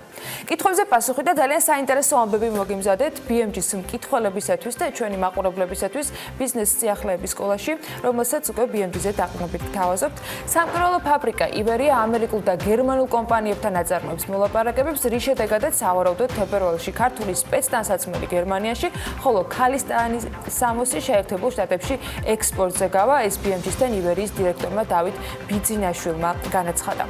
საქართველოს ბიზნეს ასოციაციაში სამეთვალყურეო საბჭოს გადაწყვეტილებით კიდევ ერთი ახალი კომიტეტი შეიქმნა, კავშირგაბმულობის კომიტეტზეა საუბარი. ასოციაციის ინფორმაციით კი ამ კომიტეტს ლევან ბურჩუკური უხელმძღვანელებს. 2020 წელს თბილსერვის ჯგუფი 9.200.000 ევროს ღირებულების ტექნიკას შეიძენს. თბილსერვის ჯგუფის ხელმძღვანელის განცხადებით, კომპანია EBRD-ის დაფინანსებით 80 ერთეულ როგორც დიდი მოცულობის ნაგავმზიდებს, ისე მექანიკურ დამგვრელებს შეესყიდის. გასული წლის განმავლობაში ამერიკიდან საქართველოში 110 მილიონი დოლარის ინვესტიცია განხორციელდა. საქართველოს ამერიკაში ექსპორტი გასულ წელს სულ 131 მილიონ 800.000 დოლარი იყო. იმპორტმა კი 390 მილიონი დოლარი შეადგინა. მთლიანობაში ეს სავაჭრო ბრუნვა 9 მილიარდ დოლარს აჭარბებს. საქართველოში შტატების საელჩოს მონაცემებით, ქვეყანაში 276 ამერიკული კომპანია საქმიანობს, საიდანაც 140 კომპანია, ხოლო ბოლო 5 წლის განმავლობაში არის ქვეყანაში შემოსული. მთავრობა DGG-ს ახალ რეფორმას გეგმავს. პარლამენტის საფინანსო საბიუჯეტო კომიტეტის თავმჯდომარის ირაკლი კოვზენაძის ინფორმაციით, ამ წლის საგაზაფხულო სესიაზე საკანონმდებლო ორგანოში მთავრობის ინიციატივით საგადასახადო კოდექსში შესატანი ცვლილებების განხილვა დაიწყება, რომელიც ძირითადად დამატებული ღირებულების გადასახადს შეეხება. საფინანსო საბიუჯეტო კომიტეტის სხდომაზე კანონმდებლოებმა კომიტეტის 2020 წლის სამოქმედო გეგმა დაამტკიცეს, რომელშიც ეს საკითხიც არის დაფიქსირებული. იქნება საკმაოდ კომპლექსური ცვლილებები საგადასახადო კოდექსში, რომელსაც ჩვენ განახორციელებთ, ეს იქნება უპირველეს ყოვლისა DGG-სთან მიმართულებით, მთავრობასთან ერთად მუშაობდა, ეს ვფიქრობ, რომ სადღაც უკვე მარტის თვეში შემოვა, ეს იქნება მნიშვნელოვანი პაკეტი. ამ თვალსაზრისით ეხება DGG-ს და იქნება საკმაოდ ესეთი კომპლექსური ამ მიმართულებით, როგორც გადახდის გამარტივების კუთხით, ასევე საკმაოდ ინვენტარიზირებული დახასიათება იქნება DGG-სთან თვალსაზრისით. ბუნებრივი დანაკარგების დაბეგვრის პრობლემის შესახებ წინადადებებს შემოსავლების სამსახურს უახლოეს მომავალში წარუდგენთ. ეს ბიზნეს ასოციაციის აღმასრულებელმა დირექტორმა თქვა და ლევან ვეფხვაძე ამბობს, რომ საქმე ეხება ეგრეთ წოდებულ ღია საწყობის პრინციპით მოქმედი საცალო რეალიზაციის სავაჭრო ობიექტებში სურსათის ბუნებრივ დანაკარგებთან და ხარისხების არევასთან დაკავშირებულ პრობლემას. ამ თემაზე საგადასახადო საბჭოს კომიტეტის ფარგლებში შეხვედრა შედგა და მხარეებმა იმ ცვლილებებზე ისაუბრეს, რომელიც მათი შეფასებით საკანონმდებლო დონეზე საჭიროებს კორექტირებას. 2019 წელს ხორბლის და მესლინის იმპორტი 8.9%-ით არის შემცირებული და იმპორტირებული 492.826 ტონა საქონლის ღირებულებამ 105 მილიონ 100.000 დოლარი შეადგინა, მაშინ როცა 2018 წელს თითქმის 115 მილიონი დოლარი იყო. BMG-ის მიერ საქსტატიდან გამოთხოვილი მონაცემების თანახმად ხორბლის და მესლინის ძირითად რუსეთიდან არის შემოტანილი. 2019 წელს კი მთავარი იმპორტიორი ქვეყნებიდან საქონლის შემოტანა მნიშვნელოვანი მნიშვნელოვნად შემცირებას აფიქსირებს. ქვეყნების საიდანაც გასულ წელს ხორბლის და მეცლინის იმპორტი ხორციელდებოდა, ასეთი თანრიგით შეგვიძლია წარმოვადგინოთ. რუსეთის შემთხვევაში იყო 90,600,000 ღირებულების 430,236 ტონა, ყაზახეთის შემთხვევაში სულ შემოვიტანეთ 13,200,000 საქონელი, შეერთებული შტატებიდან 1,100,000 ღირებულების, ირანიდან 45,900,000 თურქეთიდან 24,100 და ავსტრიიდან 20,600 ღირებულების საქონელი. 2019 წელს იმპორტი არ განხორციელებულა უკრაინიდან, მაშინ როდესაც 2018 წელს ქვეყანაში შემოტანილი 1176 ტონა ხორბლის და მესლინის ღირებულება $238,300 შეადგინა. ამავე დროს საქართველოში ბოლო წლებში რძის იმპორტი მზარდი ტენდენციით ხასიათდება. პირველ რიგში უნდა აღინიშნოს, რომ საქსტატიდან გამოთხოვილი ინფორმაციის თანახმად 2017 წელს რძის და ნაღების იმპორტმა 3867 ტონა შეადგინა, რომლის საერთო ღირებულებაც იყო $4,327,000. 2018 წელს საერთო იმპორტირებული საქონლის საერთო ღირებულებამ შეადგინა $5,583,000. 2019 წლის შემთხვევაში კი იმპორტი განხორციელდა 7,523 ტონის და ღირებულებამ $8,322,000 გადააჭარბა. საქსტატის ინფორმაციით ყველაზე მოცულობით რძის იმპორტი საქართველოში უკრაინიდან ხორციელდებოდა. 2019 წელს ამ ქვეყნიდან 3,604 ტონა რძე შემოვიდა, საერთო ღირებულება კი $3,5 მილიონი ფარგლებში იყო. მეორე ადგილზე ამ მხრივ ირანი არის ღირებულებით $1,705,000. გარდა ამ ქვეყნებისა, იმპორტიორი ქვეყნების ჩამონათვალში საქართველოში რძის შემომტანებს შორის ასევე სახელდება რუსეთი, ბელარუსი, თურქეთი, იტალია და ასე შემდეგ. ღვინის სოფელი ყვარელში, ყვარლის მუნიციპალიტეტში კომპანია 7S ახალი ღვინის სოფელს აშენებს, რომლის საინვესტიციო ღირებულებაც $3,5 მილიონი და ამ პროექტთან დაკავშირებით BMG-სთან თავად პროექტის იდეის ავტორმა და კომპანიის თანადამფუძნებელმა გიორგი ბეგაძემ ისაუბრა. აღნიშნა, რომ ეს იქნება ინფრასტრუქტურულად მოწესრიგებული, ეთნოელემენტებით გაჯერებული სოფელი, რომლის ერთ-ერთი დანიშნულებაც ტურიზმის განვითარება. ამასთან, როგორც ბეგაძე აღნიშნავს, პროექტის ფარგლებში 5 ჰექტარზე 50 სახლი აშენდება, რომლებსაც საკუთარი ვენახები ექნება. მისივე ინფორმაციით სახლების დარეზერვება უკვე დაწყებულია და ამ ეტაპისათვის 12 ასეთი მიწის ნაკვეთი არსებობს, რაც შეეხება ფასს. სახლებისა და მიწის ნაკვეთების ღირებულება $60,000-დან $100,000-მდე იქნება.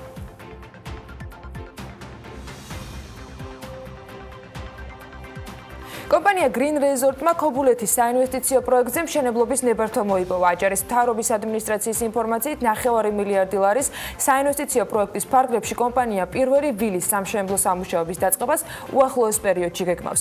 ქობულეთის მუნიციპალიტეტის საკრებულო მწვანე ქალაქის მულტიფუნქციური კომპლექსის განაშენიანების რეგულირების გეგმის პროექტი დაამტკიცა. განაშენიანების გეგმის თანახმად კი კომპლექსის ტერიტორიის 70%-ს რეკრეაციული ზონა დაიკავებს.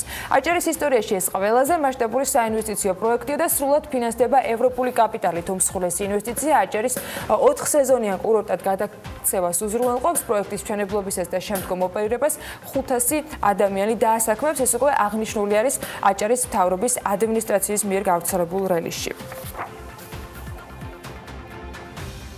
4 თებერვლიდან 8 თებერვლის ჩათვლით შვედეთის მთავრობის მხარდაჭერით ეკონომიკური პოლიტიკის კვლევის ცენტრის ორგანიზებით და სააგენტოსთან აწარმოების საქართველოში პარტნიორობით პროექტის ქართული ბიზნესი ახლოს ევროპასთან G Close to You ფარგლებში საგანმანათლებლო ტური იმართება და ამ პროექტის ფარგლებში შერჩეული არქიტექტურა დიზაინის სექტორში მოღვაწე 23 ბენეფიციარი კომპანია მიიღებს მონაწილეობას, რომლებიც სტოკჰოლმის ინტერიერის დიზაინის კვირეულს დაესწრებიან და ამ დარგის ლიდერი კომპანიების წარმომადგენლებთან ექნებათ შესაბამისი შეხვედრის შესაძლებლობა.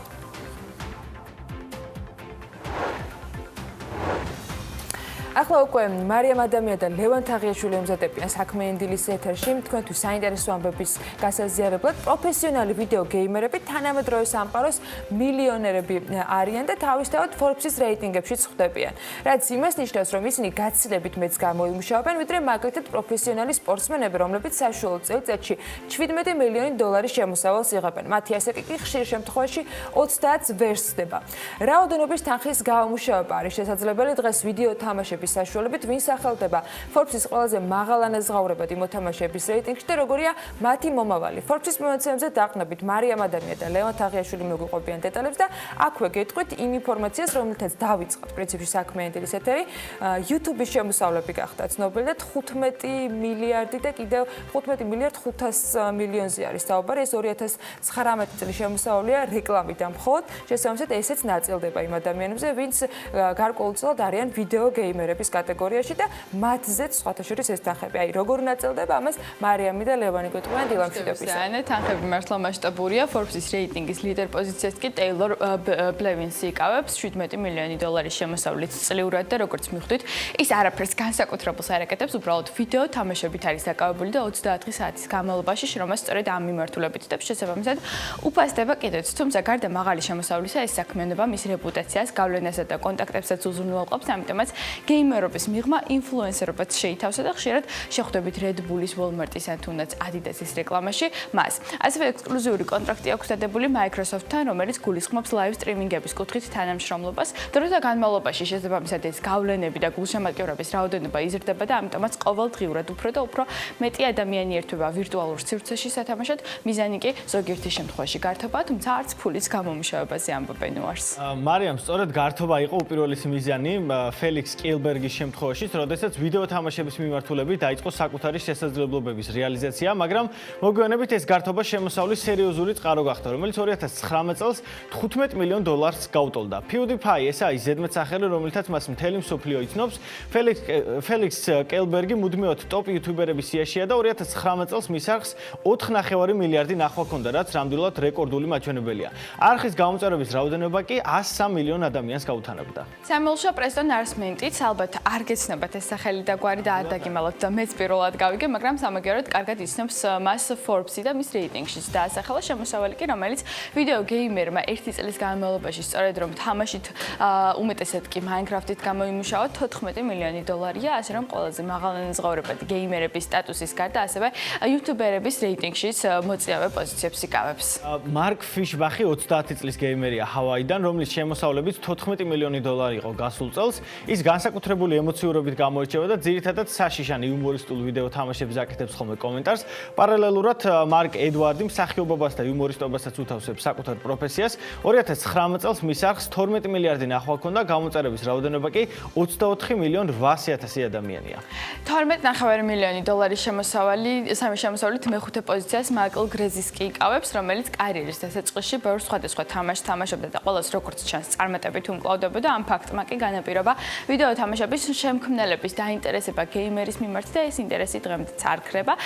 ამ ყველაფრის მიღმა მას ტანსაცმლის საკუთარი ხაზი და თამაშების ბრენდიც აქვს შექმნილი, თუმცა აქვე მინდა აღვნიშნო ისიც, რომ თამაშებით გამომუშავებული მაღალი ანაზღაურება არ არის მარტივი ფული, რადგან უდიდესი რაოდენობის ენერგია და დრო არის ჩადებული წარმატების მიღწევაში, ხოლო მიზნის მიღწევის შემდეგ ადამიანებს უწევთ ურთულესი გზითა და ისევ შრომით მისი შენარჩუნება, ასე რომ ამ სფეროში მოდუნების საშუალება გეიმერებს არ აქვთ.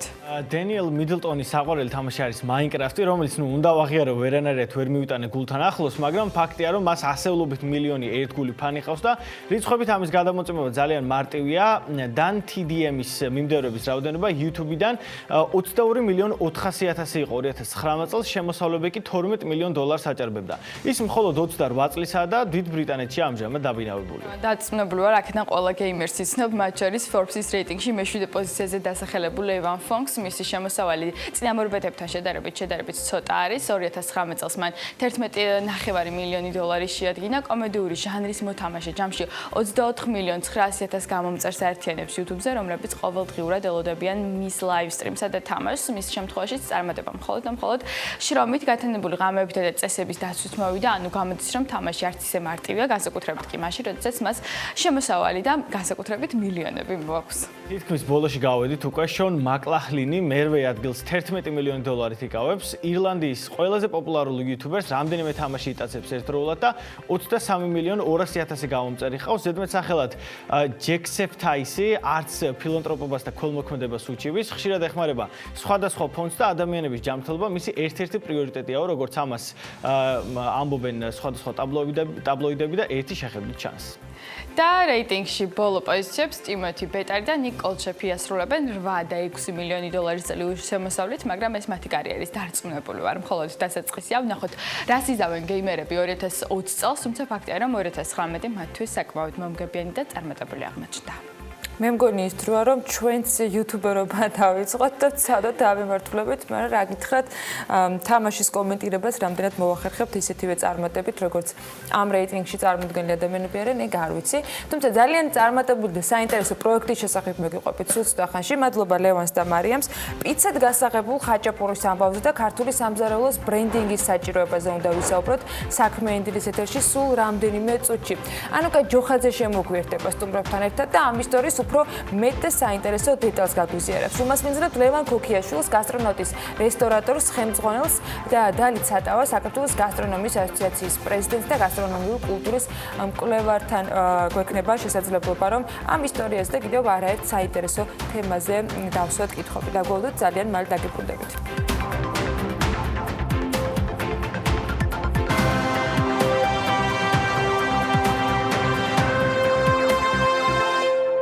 ბევრჯერ გვიამაყია იმით, რომ სხვადასხვა უცხოური გამოცემები საქართველოს შესახებ წერენ. ზოგჯერ მარკეტინგული აქტივობიდან გამომდინარე, ზოგჯერ ისეს დამოუკიდებლად, იმიტომ რომ ინტერესი არსებობს. ყოველდღურად კი იზრდება ცნობადობა ჩვენი ქვეყნის და ხაჭაპურის მიმართაც. განსაკუთრებული ინტერესი კი სამზარეულოს მიმართ არის. შესაბამისად, ქართულ კერძებს მსოფლიოს არაერთ ქალაქში შეხვდებით, თუმცა ხშირად მომხმარებლებმა არ იციან, რომ ეს კერძები ქართულია და საქართველოს სად არის. მას როგორც სხვა ქვეყნის, მაგალითად რუსულ ან სომხურ კერძდაც კი აღიქვამენ ხოლმე. ამჯერად აჭარულ ხაჭაპურზე უნდა მოგიყვოთ, რომელიც ლონდონის ერთ-ერთი პიცერიის მენიუში პიცის სახელწოდებით სულ ცოტა ხნის წინ შევიდა. ნახოთ სიუჟეტი, რა ხდება ლონდონში.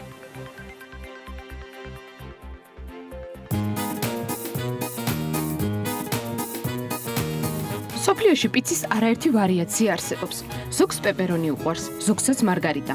ზოგიერთი კი არჩევანს 4 ყველის პიცაზე აკეთებს. ალტერნატივები კი მრავლადაა, თუმცა მათ ყველას ერთი საერთო იდენტობა აერთიანებს. ყველამ ვიცით, რომ ყველანაირ პიცას იტალიური ხელწერა აქვს და ამაზე არც არავინ დაობს. თუმცა ქართულ კერძებს მრავლად შეხვდებით სხვადასხვა ქვეყნების ეროვნულ მენიუებში. არავის აღარ უყვარს არც სომხურად წოდებული ჩურჩხელა და არც ხინკლის რუსული ვარიაცია. თუმცა ამ ყველაფერს კიდევ ერთი სადავო კერძი შეემატა. ყველის ნავი, იგივე აჭარული ხაჭაპური მსოფლიოს არაერთ რესტორანში შეგხვდებათ. თუმცა ლონდონის ერთ-ერთმა პიცერიამ აჭარული ხაჭაპური, როგორც პიცა, ისე შესთავაზა მომხმარებლებს. ახალი კერძი ლონდონის პიცერია პილგრიმმა ამავე ქალაქში არსებულ ყველის რესტორანთან თანამშრომლობით შექმნა. ამის შესახებ კი ადგილობრივი მედია წერს. როგორც სტატიაში ვკითხულობთ, ახალი პიცა 5 სახეობის ყველისგან მზადდება.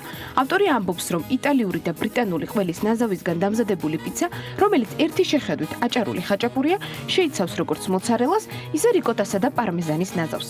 ხოლო რაც შეეხება თავად კერძის წარმომავლობას. სტატიაში საქართველოს სულაც არ არის ნახსენები. უფრო მეტიც, როგორც სტატიაში ვკითხულობთ, კერძის ავტორების ინსპირაცია არა აჭარული ხაჭაპური, არამედ კლასიკური ალპური კერძი იყო.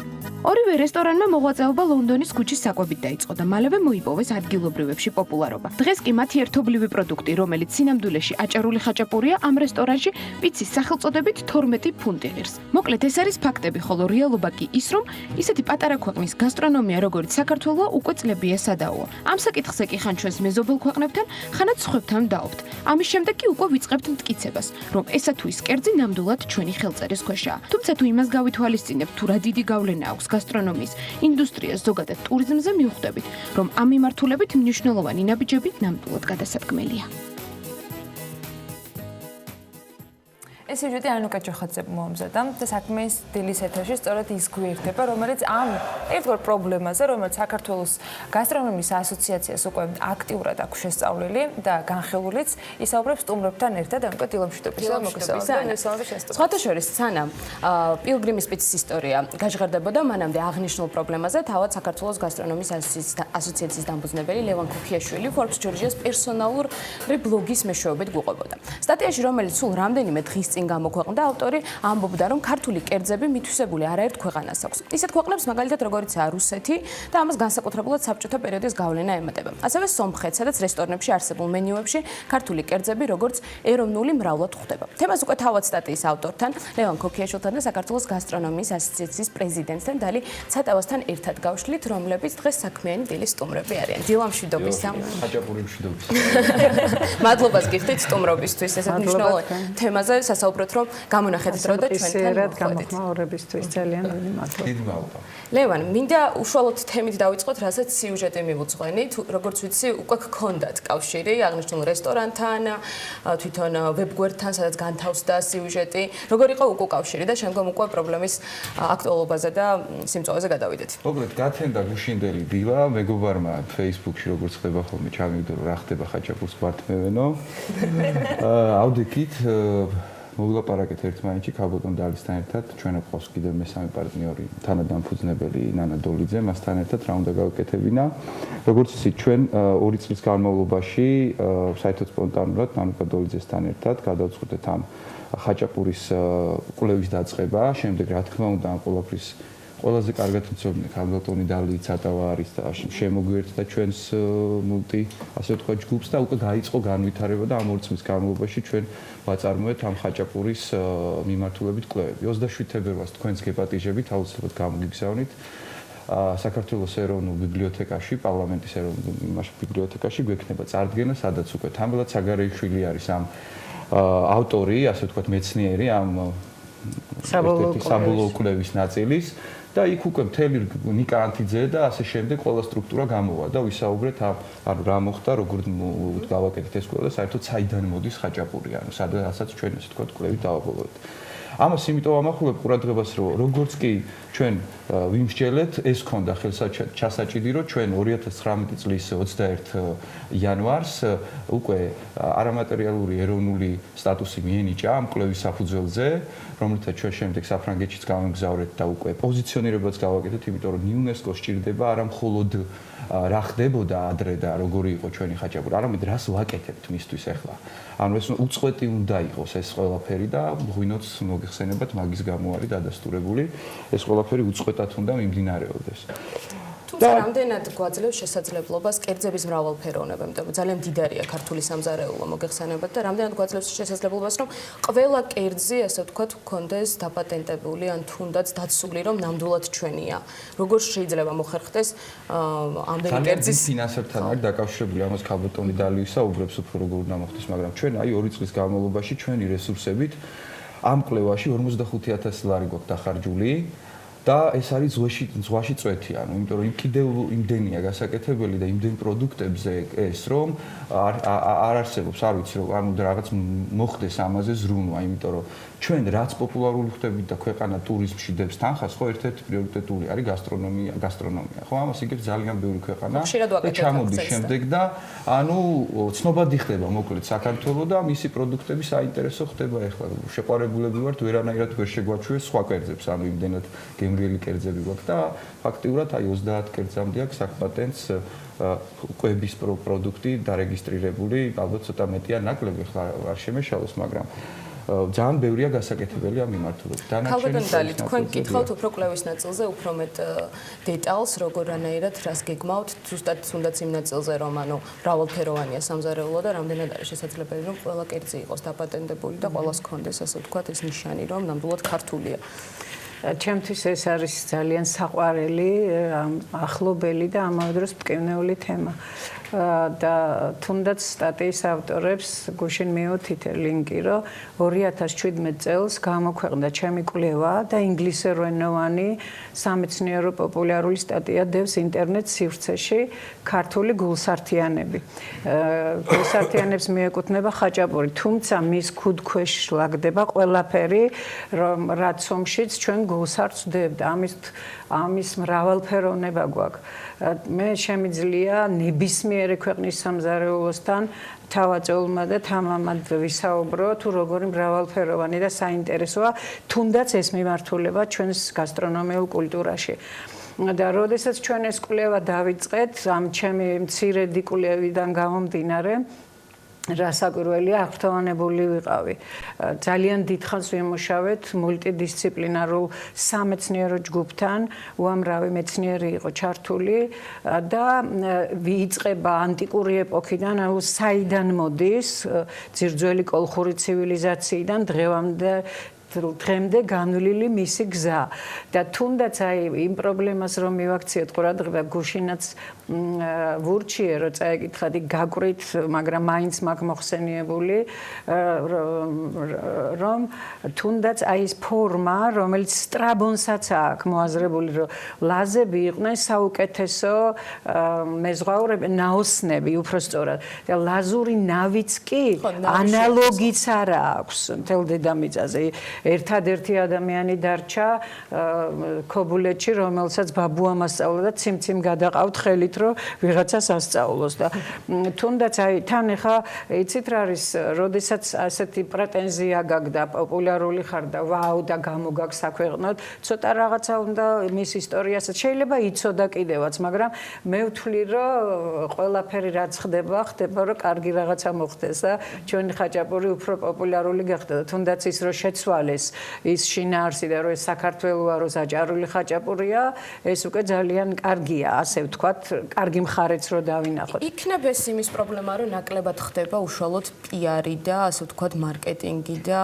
პოპულარობა ნაკლებია რომ ჩვენია ნამდვილად ეს სრულად იმიტომ რომ ქვეყნებმა რომლებმაც გასტრონომიული ქვეყნების სახელი დაიმკვიდრეს მოახდინეს მარკეტინგულად კარგი პოზიციონირება რაღაცა საკვები პროდუქტის ჩვენი მთავარი მახასიათებელი ანუ ფიშკა სამზარეულოსი არის ჩვენი რეგიონალური თავისებურებები ასეთ პატარა გეოგრაფიულ არეალში ყველგან არის ისეთი თუნდაც ერთი კერძი რომელსაც შეუძლია გახდეს რეგიონის საიმიჯო რესურსი და ამის პოზიციონირება ევალება სხვადასხვა ინსტანციებს ახლა არ მინდა ჩამოვთვალო ხო რომლებმაც უნდა იზრუნონ ამაზე პლუს ამას მოყვება ეკონომიკის სოფლის მეურნეობის ტურიზმის თუნდაც იმ ადგილობრივის იქ დამკვიდრება იმიტომ რომ ჩვენ ამის გამოცდილება გვაქვს ვატარებდით ტრენინგებს რეგიონებში და თქვენ უნდა გენახათ დაუშვათ მე რასაკვირველია ეს შეიძლება მათ გაკვირით იციან რომ ვიკვლევ ხელნაწერების ინსტიტუტში არქივებში სადღაც და რო ვუყვებოდი დაუშვათ თავისი საკუთარი კერძის ხო წარმომავლობას ისტორიას წყაროებზე დაყრდნობით თქვენ უნდა გენახათ როგორ მისმენდნენ მაშინ ამას მოუყვები იმ უცხოელს ბებია ჩემ ასე მასწავლას მეტის ვერ ვუყვებოდი და აი როგორ ისრუტავდნენ ამას ყველაფერს და უხარია რომ თავის ეზოკარში იქვე შეუძლია და მე მეუბნებოდი რომ ჩემი შვილი უკვე აღარ მიდის თბილისში აქ უნდა ჩემთან იმიტომ რომ ის შვილი ხედავს რო ფერმერობა ეს რაღაც ადგილზე თავისი მეურნეობის განვითარება პერსპექტიულია და როდესაც ახალგაზრდა დაინახავს რომ ბაზარი ითხოვს მისთვის მნიშვნელობა არ აქვს უკვე სად იცხოვრებს იმიტომ რომ ეკონომიკურად რომ მოძლიერდება დღეს შეუძლია აქ იყოს და ხვალ შეუძლია პერუში წავიდეს და იქავრი დავამატებდი ერთ-ერთ მთავარ საკითხს აი გუშინაც ქონდა ჩვენ მიმდინარეობს ახლა 2020-2025 წლის ტურისტული სტრატეგიის ტურიზმის სტრატეგიის დაკორექტირება და გამოსწორება როგორც ძალიან ბევრი საქმეა გაკეთებული პირველ რიგში ამას არ შემიძლია რომ ტურიზმის მიმართულებით ხაზი არ გაუსვა მაგრამ არის საჭირო უფრო კონკრეტულ საკითხებზე კონცენტრირება იმიტომ რომ თუ გინდათ ქალბატონი დაგასწროთ ლაპარაკობს ხო განათლება არ არის ამ მიმართულებითაც როგორც ყველა სფეროში ანუ ხო არ არსებობს განათლება ამაზე აი არგუმენტირებულად გუშინ როგორ უნდა შეგვეტია პროცესების მიხედვით ხო ანუ რა არ არის ესეთი არაფერი არ ხდება ერთადერთი მქონდა კიდევ კაი ეს კვლევა შემდეგ დავწერეთ გასტრონომიის ასოციაციიდან წერილი ეს წერილი გადაუგზავნეთ საქართველოს საელჩოს ბრიტანეთში ასევე ჩვენით მივწერეთ ანუ კომპლექსური მიწერა უნდა და ძალიან სწორი პასუხი წამოვიდა იქიდან და გითხრეს უკაცრავად ბოდიშით არ ვიცოდით ანუ მაინც გაუსვეს ხაზი რომ ეს პილიგრიმული ხაზი ისინი იძახიან რომ იმათია და აი ეს არის საჭირო უკვე ძალიან მნიშვნელოვანი ასე უკვე მტკიცებაზე მიდის და რეალურად არ გვაქვს საკუთრე დავუკვირდეთ აღარ ვეღარაფერს ვერ აჭირს იმიტომ რომ საერთოდ არავის მაგრამ მაინც მე ვთვლი რომ ძალიან პოზიტიური ნაბიჯი იყო სწორედაც გასტრონომიის ასოციაციის შექმნა ამ კვლევის დაწყება და ზოგადად არა მარტო ამ კვლევის ჩვენ დავუშვათ რეგიონების გასტრონომიულ კულტურას ვიკვლევთ და მემორანდუმი გვაქვს ტურიზმის ეროვნულ ადმინისტრაციასთან ეროვნული ადმინისტრაციის ჩართულ მართლობა მაინტერესებდა და უშუალოდ ამ კვლევის პროცესში რამდენად? ამ ხაჭაპურის კვლევის პროცესში არა, მაგრამ უკვე მესამე ტური გავაკეთეთ რეგიონებში და ჩემს მიერ გამოკვლეული ძირძველი კერძები გავაცოცხლეთ. ეხლა სამეგრელოთი დავიწყეთ, მე ხუმრობით ვამბობდი სუბიექტური და ობიექტური მიზეზების გამო, მაგრამ ისეთი კერძები გავაცოცხლეთ, რაც თვითონ სამეგრელომ არ იცოდა. სახელებიც, მისი წარმომავლობაც, იმიტომ რომ მეგრული ენა ცოტა რთული ენა და ისტორია, სად როგორ რა ვარიაციები იყო. შემდეგ კახეთში ვიყავით მხოლოდ ერთ რეგიონში და კიდევ ვაპირებთ იქ წასვლას, მაგრამ და სვანეთი იყო დაუვიწყარი. ყველა ბლოგერები, შეფები, წერლები, ტელევიზიები მონაწილეობდნენ, იმდენად საოცარი იყო, იმიტომ რომ ჩვენ დავუშვათ სამეგრელო ვიცით გებჟალია ელარჯი. ამ დროს იქ ისეთი კერძები გაცოცხლდა, რაც არავინ არ იცოდა. ასევე კახეთში და ასევე სვანეთში. რომელიც მივიწყებულია და გრამატიკაც ძალიან დიდ როლს თამაშობს. ანუ სემიოტიკური მნიშვნელობა, რატომ ერქვა ამ კერძს ეს სახელი, რატომ მაინც და მაინც ამ სამეგრელოს სამზარეულო იმდენად ფართო არა? და ასევე სვანეთის არანაკლები და თქვენ წარმოედგინეთ, ახლა ჩვენ ვაპირებთ მესხეთში ამ კვლევას და შემდეგ ამ კერძების გაცოცხლებას. მესხეთის საერთოდ საოცარი რაღაცეები შეიძლება აღმოვაჩინოთ და მიზანი არის ის, რომ საქართველოს მარტო ხაჭაპური და ხინკალი არ არის და არც ეს არ არის უმნიშვნელო, ისეთი მნიშვნელოვანია, როგორც ბაგრატის ტაძარია და როგორც გელათი. მატერიალური და არამატერიალური ფასეულობა და ჩვენი მთავარი მიზანი არის, რომ თელმა საქართველოს გაიგოს, რომ ეს არის კულტურის, ეთნოგრაფიის, ისტორიის, ანუ დომინოს ეფექტია ბიზნესში. ყველაფერი ერთმანეთთან არის გადაჭაჭული, იმიტომ რომ არ შეიძლება დავუშვათ სრულფასოვანი, ავთენტური კახური მწვადის მომზადება კახელი ღორის გარეშე. ანუ ჯიშიანის, რომელიც იმ ტყეში იზრდება. ანუ ყველაფერი ერთმანეთთან არის. ამიტომაც და თან ახლა კულტურა და ამ ისტორიის მოყოლდა. გუშინიკ შეხვედრაზე ლევანმა ახსენა, რომ ახლა თქვენ წარმოედგინეთ, ყველა ცდილობს, რომ გასტრონომიული ტურები გააკეთოს. ეს სულაც არ არის მარტივი, იმიტომ რომ თუ ბიზნესის კუთხით შევხედავთ, გასტროტურისტი იცის, რომ ეს არის ლუქსუს ტური და არის ძვირი, არ შეიძლება იყოს ეს იაფი, იმიტომ რომ მან იცის, რომ ავთენტური გემო, ავთენტურ გარემოში უნდა დააგემონოს და ამისთვის იხდის ფულს. დღეს ყველაფერი ხელმისაწვდომია ვირტუალურად ამის გარდა. იმიტომ რომ ადგილზე დაგემოვნება, ისტორიის, კულტურის შეცნობა, ანუ ბიზნესის სლოგანიც კი შეიცვალა. ტურისტი ათვალიერებს ქვეყანას, შეიცვალა ტურისტი აგემოვნებს ქვეყანას. ხავტონდალი. აი, ამ ყველაფრის გათვალისწინებით, ლევან, თქვენთანაც ესეთი კითხვა და რომ შემაჯამებელი რო იყოს. ესეთ ინტერაქციაშია შეიცვალა, აი გისმენთ, მუდმივად იცვლება ფაქტიურ ინტერაქციაში ვართ რა. ანუ რაღაცეებს, მათ შორის არასასიამოვნო სიურპრიზებსაც მუდმივად ვიღებ. ამ ყველაფრის ფონზე, რაც ბრძანე, რომ ბევრი რამ არის გაკეთებული. რამდენად საჭიროა რაღაცა ინსტიტუციურ, ცოტა რაღაცა სხვა ტიპის დონეზე მუდმივი თვალყურის დევნება საერთაშორისო ორგანიზაციებთან იმ ტიპის მუდმივი ჩარევა მარკეტინგული წიაღსვლების მიღმა საუბრობ ქართულის ნებისმიერის პოპულარიზაციის მიღმა, რაც ისედაც ხდება, საიმისოდ რომ რაღაცები გამყარდეს, იმიტომ რომ მათ შორის ჩვენი მეზობელი ქვეყნებმაც არ ამგონია მოისვენონ 2, 3, 4 წლის მერე. ჩვენ რა უნდა ვქნათ, რაღაცა მყარად ჯგუფი უნდა მუშაობდეს ამაზე, მუდმივად, აი როგორ ხდება. საერთაშორისო ორგანიზაცია უნდა ყავდეს ამაზე დაქირავებული, რა ხდება. ფორბსის სტატიაში რასაც წერდი ზუსტად მაგაზია. აქ საუბარი შენი კითხვა ჩემი აზრით, იმიტომ რომ კონკრეტულად ამ საკითხით უნდა დაინტერესდეს რომელიმე კონკრეტული სახელმწიფო სტრუქტურა, რომელსაც ეხება ეს. ეს უკვე ის ნაწილია, სულ სახელმწიფოსკენ ვუთითებთ ყველაფერს, მესმის ჩვენც უნდა გავაკეთოთ რამე და რა ვიცი, ვაკეთებთ ჩვენ თვითონაც, რაც შეგვიძლია. მაგრამ ის რომ მაგალითად როგორც მოხდა ასე ვთქვათ, რაიონული იმის, რა ქვია, სახელწოდებების ვიკიპედიაზე დარეგისტრირება თუ რაღაც წელიწადის წინ იყო ესეთი პროექტი, გამართეს ეს სისტემა და ვიკიპედიაში თქვენ როდესაც შეხვალთ, ყველა რაიონის საინფორმაციო რესურსები სწორად. აი ეს ახლა ვიკიპედიაზე შედით და ნახეთ ინგლისურად მაწონზე რა წერია. როდესაც საკპატენტს მე უგზავნი ამას და ვეკითხებ, უკვე დარეგისტრირებული აქვს 2012 წელს. ანუ აქვს დარეგისტრირებული და ეს ინფორმაცია არსად არ არის.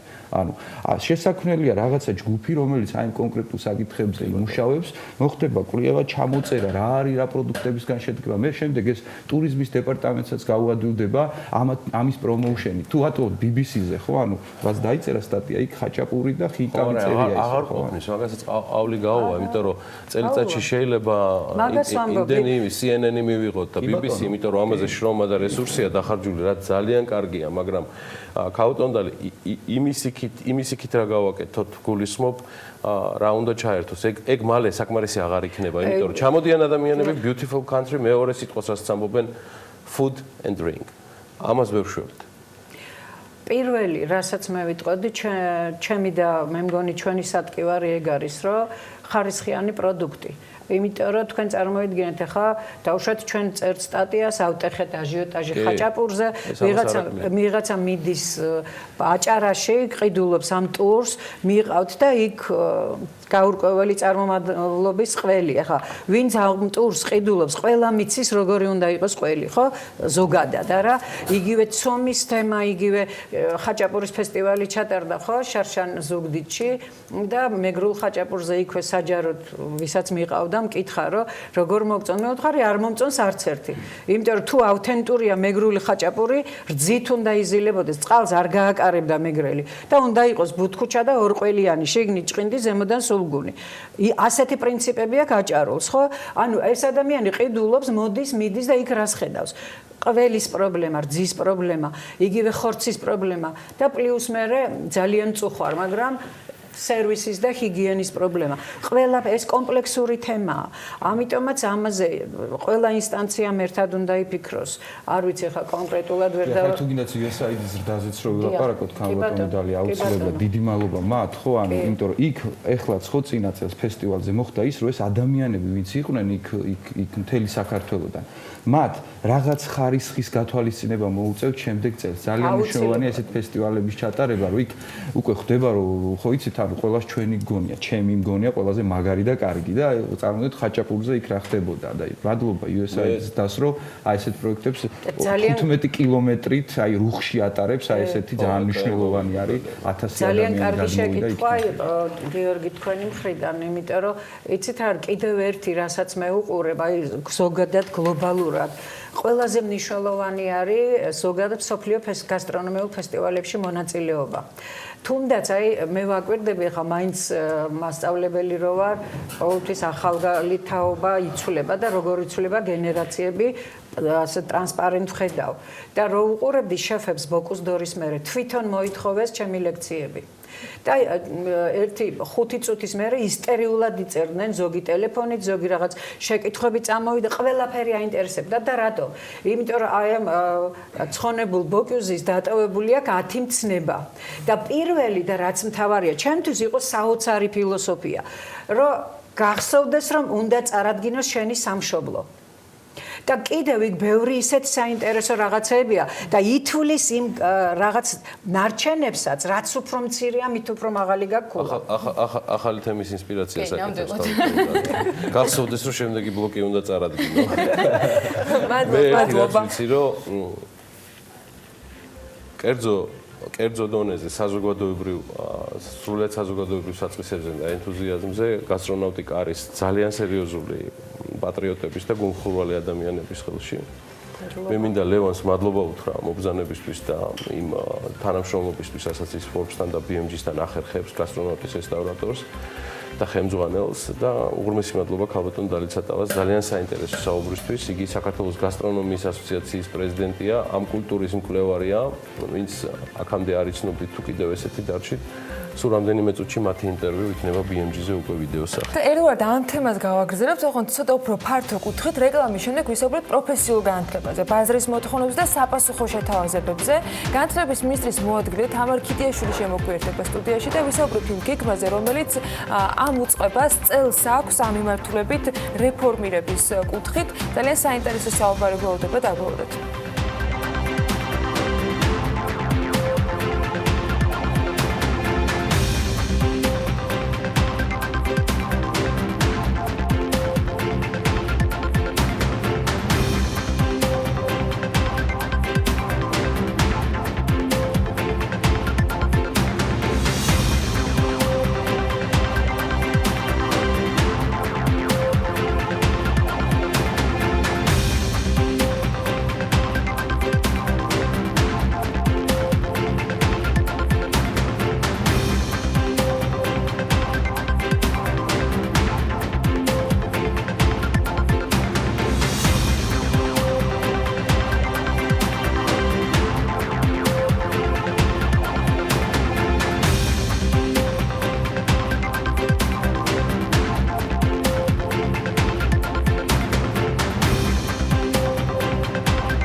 ჯანდაცვის ექსპერტი ნახლა უკვე აკაკი ზოიძე მიიჩნევს, რომ მთავარია სამედიცინო ჰოლდინგის პირობებში კლინიკების ეფექტური მართვის მენეჯმენტი ჩამოყალიბდეს და მოდელს მნიშვნელობა არ აქვს.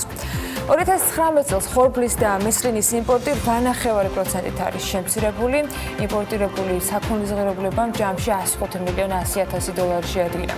ავიაკომპანია აირზენამ რამდენიმე მიმართულებით შეწყვიტა ფრენები. SBM-თან კომპანიის გენერალურმა დირექტორმა თქვა და რომან ბოკერი აღნიშნავს, რომ ფრენები შეწყვეტილია ბარსელონას, ბოლონიის, ბერლინის, პრაღის, ლონდონის მიმართულებით და ამ დრომდე დაფრინავს მხოლოდ ამსტერდამის, პარიზისა და თელ-ავის მიმართულებით. რომან ბოკერიამ ასევე ეკონომიკის მინისტრის პასუხსაც უპასუხა, თუ დემაგოგიას გააგრძელებენ, იძულებული ვიქნები საერთაშორისო სასამართლოში ვუჩივლო. ასეთ იყო მისი განცხადება ნათია თურნავას კომენტარზე, რომლის თქმითაც კარგი მენეჯმენტის შემთხვევაში Georgian Airways წარმატების მიღწევა შეუძლია.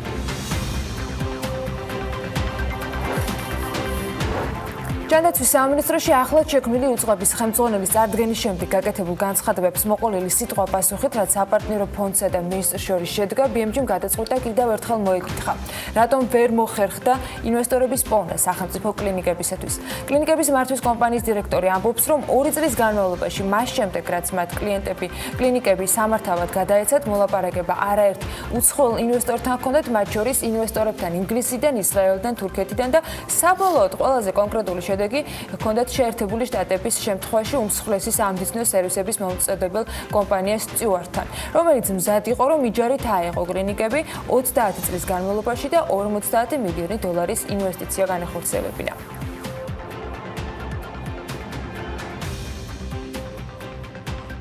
რას ითვალისწინებდა ეს პროექტი? ეს კლინიკები არ გადაეცემოდა ინვესტორს, თქვათ, არ მოხდებოდა პრივატიზება. პირიქით, აი ძალიან მნიშვნელოვანია, რომ მოხდებოდა რესპუბლიკური საავადმყოფოს ტერიტორიის, რომელიც დაახლოებით 8 ჰექტარამდეა, იჯარით გადაცემა ამ ინვესტორისთვის. გამარჯვებული ინვესტორისთვის, მოდით ესე ვთქვათ. იჯარა იყო გრძელვადიანი, 30 წლიანი, მაგრამ მას ჰქონდა გარკვეული ვალდებულებები. კერძოდ, მინიმუმ 350 საწოლიანი საავადმყოფოს აშენება რესპუბლიკის ტერიტორიაზე, მაქსიმუმ პირველ 5 წელიწადში GCI სტანდარტის და GCI აკრედიტაციის აღება. გარდა ამისა, მნიშვნელოვანი იყო, რომ აი ამ რესპუბლიკის ტერიტორიაზე და აი ამ ახალ კლინიკაში მოხდებოდა ბავშვთა ინფექციური კლინიკის და ონკოლოგიური ანუ ეგრეთ წოდებული უნივერსალური სამედიცინო ცენტრის, რომელსაც ყველა ონკოლოგიურ საავადმყოფოდ ვიცნობთ, ამათი ინტეგრირებაც ამ კლინიკაში, იმიტომ რომ ეს კლინიკა იქნებოდა მრავალპროფილური. ეხლა თქვენ ალბათ იკითხავთ, სანამ ამაზე გავაგრძელებთ, რომ იქ რა მოხდებოდა. აი, ბავშვთა საავადმყოფოს ტერიტორიაზე და ონკოლოგიურის ტერიტორიაზე არც იმათი გაყიდვა და პრივატიზება არ იგეგმებოდა. ამ ტერიტორიაზე იგივე კომპანია, ანუ გამარჯვებული კომპანია, გააკეთებდა სარეაბილიტაციო ცენტრებს. განცხადებაშიც იკითხებოდა და დღემდე გაკურებულია კლინიკების მართვის კომპანიამ მთლიანი საპარტნიორო ფონდი იმ განცხადების ფონზე, რაც ჯანდაცვის მინისტრისგან მოვისმინეთ, რატომ გაკეთდა ეს განცხადება, მას შესაძაც ეკატერინე ტიკარაძე ამბობს, რომ კომპანიამ ინვესტორი ვერ იპოვა, არადა მას ინფორმაცია კონკრეტულ შეთანხმებასთან დაკავშირებით ამავე სააგენტოს მხრიდან, როგორც ჩანს, ჰქონდა. კიდევ ერთხელ მინდა გითხრათ, რომ ჩემთვის გაუგებარია და პირდაპირ გეტყვით მიუღებელია ის განცხადება, რომ საპარტნიორო ფონდმა ვერ მოახერხა ინვესტიციების მოძიება. იმიტომ რომ ინვესტიციაც მოძიებული იყო, საინვესტიციო პროექტიც პრაქტიკულად დადებული იყო. ჩვენი მანდატი სადაზღვო პროდუქტის მომხმარებელთა უფლებების დაცვის მიზნით კი ბაზარზე იდუმალი მყიდველის მეთოდის დანერგვა იგეგმება. სიახლეს დაზღვევის შესახებ კანონში ცვლილებების პროექტი ითვალისწინებს და ამ პროექტში აღნიშნულია, რომ მომხმარებელთა უფლებების დაცვის მდგომარეობაზე ეფექტიანი კონტროლის განხორციელების უზრუნველსაყოფად რეალურ დროში დაკვირვების ფართოდ გავრცელების მეთოდის იდუმალი მყიდველის გამოყენების დაშვება და რეგლამენტირება მოხდება. დაგეგმილია ცვლილებები ეროვნული ბანკის შესახებ კანონში. ცესხის გამცემის სუბიექტის ცნება ფართოვდება და ეროვნული ბანკის მანდატიც ზედამხედველობასთან დაკავშირებით იქნება გაზრდილი. არსებული კანონი ცესხის გამცემის სუბიექტის ცნება არეგულირებს მხოლოდ საკრედიტო სასესხო ურთიერთობებს. სეფში მიიჩნევენ, რომ ამან გამოიწვია ბაზარზე დაურეგულირებელი სფეროების გაჩენა. ცალკეული პირების მიერ ცესხის გამცემის სუბიექტის რეგულირებისათვის თავის არიდების მიზნით. კანონპროექტით ეროვნული ბანკის ზედამხედველობას უნდა დაექვემდებაროს სალიზინგო კომპანიებიც, რომლებიც გასცემენ ლიზინგს. სების ფუნქციები ამ კუთხით უნდა გავრცელდეს უკანონო შემოსავლის ლეგალიზაციის აღკვეთის ღონისძიებაზეც. ეგდათვალიერების შესახებ ყალბი დასკვნის გაცემისათვის ორი პირია დაკავებული. გამოძიების ინფორმაციით ბრალდებულებმა სპეციალური უფლებამოსილების განხორციელებისას გურიის რეგიონში მდებარე სერვის ცენტრებში კერძო პირების საკუთრებაში არსებული ავტოსატრანსპორტო საშუალებების ტექნიკური ინსპექტირების ჩატარების პროცესში ტექნიკურად გაუმართა ავტოსატრანსპორტო საშუალებებზე ყალბი დასკვნები გასცეს. საქმეზე გამოძიება მიმდინარეობს საქართველოს სისხლის სამართლის კოდექსის 220 და 362 მუხლებით, რაც სასჯელის სახით ითვალისწინებს თავისუფლების აღკვეთას 3-დან 5 წლამდე. არასამთავრობო სექტორში კი მიიჩნევენ, რომ ტექინსპექტირების სისტემა ხარვეზებით მუშაობს. ზოგადად ხშირად ხდება, როდესაც ავტომობილის მფლობელები ერთჯერადად ქირაობენ ავტონაწილებს ტექინსპექტირების გასავლელად, შემდეგ კი ისე უარგიზი ნაწილებით გადაადგილდებიან ქალაქში, რაც მესამე სექტორის წარმომადგენელთა განცხადებით ამ რეფორმის მთავარ აზრს აბათილებს. ერთჯერადი მანიპულაციები უკავშირდება სხვადასხვა ნაწილების თხოვებას, თუმცა ამას ჩვენ, ასე რომ ვთქვათ, წყაროებს ვერ ვადგენთ ასე ოფიციალურად, მაგრამ ის, რასაც ვხედავთ აშკარად, არის გამონაბოლქვი. და გამონაბოლქვის გაკონტროლება ქუჩაში არის მეტად აპრობირებული პრაქტიკა ბევრ წარმატებულ ქვეყანაში და ჩვენთანაც ამის დანერგვა არის მეტად მნიშვნელოვანი. უბრალოდ ვითარება გვიჩვენებს. სხვა შემთხვევაში ეს რეფორმა ჩავარდნის საფრთხის წინაშე დგას. იუსტიციის სამინისტროში ახალი საჯარო სამართლის იურიდიული პირის შექმნა იგეგმება. შესაბამისი კანონპროექტის ინიცირებას თავად სამინისტრო აპირებს. კანონპროექტის თანახმად საქართველოს იუსტიციის სამინისტროს მმართველობის სფეროში იქნება საჯარო სამართლის იურიდიული პირი. ციფრული მმართველობის სააგენტოს მომიჯნავე ფუნქციების მქონე საჯარო სამართლის იურიდიული პირების მონაცემთა გაცვლის სააგენტოს და smart logic-ის გაერთიანების გზით. კანონპროექტის განმარტებით ბარეთში მითითებულია, რომ სააგენტოს კომპეტენციაში სრულად მოექცევა აღნიშნული საჯარო სამართლის იურიდიული პირებისათვის კანონმდებლობით მინიჭებული უფლებამოსილებები. ბარეთში ასევე აღნიშნულია, რომ განსაკუთრებით აქტუალურია ორი საჯარო სამართლის იურიდიული პირის გაერთიანების შედეგად წარმოქმნილი სააგენტოს საქმიანობა ინფორმაციული და კიბერუსაფრთხოების უზრუნველყოფის სფეროშიც. 2019 წლის დეკემბერში საარსებო შემწეობის მიმღები მოსახლეობის რაოდენობა 422,363 იყო, რომელთათვისაც ბიუჯეტიდან 26,878,000 ლარზე მეტია გაცემული. როგორ იცვლებოდა მათი რაოდენობა და გაცემული თანხების მოცულობა გასული წლის განმავლობაში, თათია ჩაფიჩაძე გაეცნო დეტალებს და ის გვირდება ახლა პირდაპირ ეთერში. თათია, დილა მშვიდობისა. მშვიდობისა, 2019 წლის პირველ ნახევარში საარსებო შემწეობის მიმღები მოსახლეობის რაოდენობა ყოველთვიურად იზრდებოდა. სოციალური მომსახურების სააგენტოს ინფორმაციით, იანვარში ქვეყანაში ასეთი 452,000-ზე მეტი მოქალაქე იყო, რომლებიც თებერვალში 446,150-მდე, ხოლო მარტში 451,000-მდე გაიზარდა. ზრდა კიდევ უფრო მასშტაბური იყო შემდეგი 2 თვის განმავლობაში. გამოქვეყნებული სტატისტიკის მიხედვით, აპრილში დახმარების მიმღებ პირთა რაოდენობა 7,000 ადამიანით გაიზარდა და 458,543 პირი შეადგინა. მაისში კი უკვე 467,284 იყო. თუ პირველი 5 თვის განმავლობაში რაოდენობა ზრდადი ტენდენციით ხასიათდებოდა, ივნისში საპირისპირო გამოიკვეთა რაოდენობა ჯერ 457,000-მდე, შემდეგ 455,000-მდე, აგვისტოში კი 433,000-მდეც კი შემცირდა. მნიშვნელოვანი კლება იყო მომდევნო სამთვიან პერიოდშიც, ნოემბერში უკვე საარსებო შემწეობის მიმღებ პირთა რაოდენობა 416,396 ადამიანი შეადგინა, წლის ბოლო თვეს კი ისევ ზრდა დაფიქსირდა. დეკემბერში სახელმწიფომ დახმარება 11,000-ით მეტ ადამიანს დაურიგა. რაც შეეხება გაცემულ თანხებს, საარსებო შემწეობის სახით გასულ წელს სულ 3,957,121 ლარი გაიცა, თვეში საშუალოდ მათი დახმარებისთვის 26 მილიონ ლარზე მეტი გაიცემოდა. მაგალითად, იანვარში 26,677,000 ლარზე მეტი გაიცა, ყველაზე მეტი თანხა კი მაისში გამოიყო, როცა 27,750,000 იყო. ყველაზე ცოტა სექტემბერში, ეს იყო 25,973,000 15,000 ლარი და რაც შეეხება დეკემბერში, რადგან გაიზარდა დახმარების მიღებირთა რაოდენობა, დის ადეკვატურად დეკემბერში ეს თანხა 26,878,000 ლარს შეადგენდა.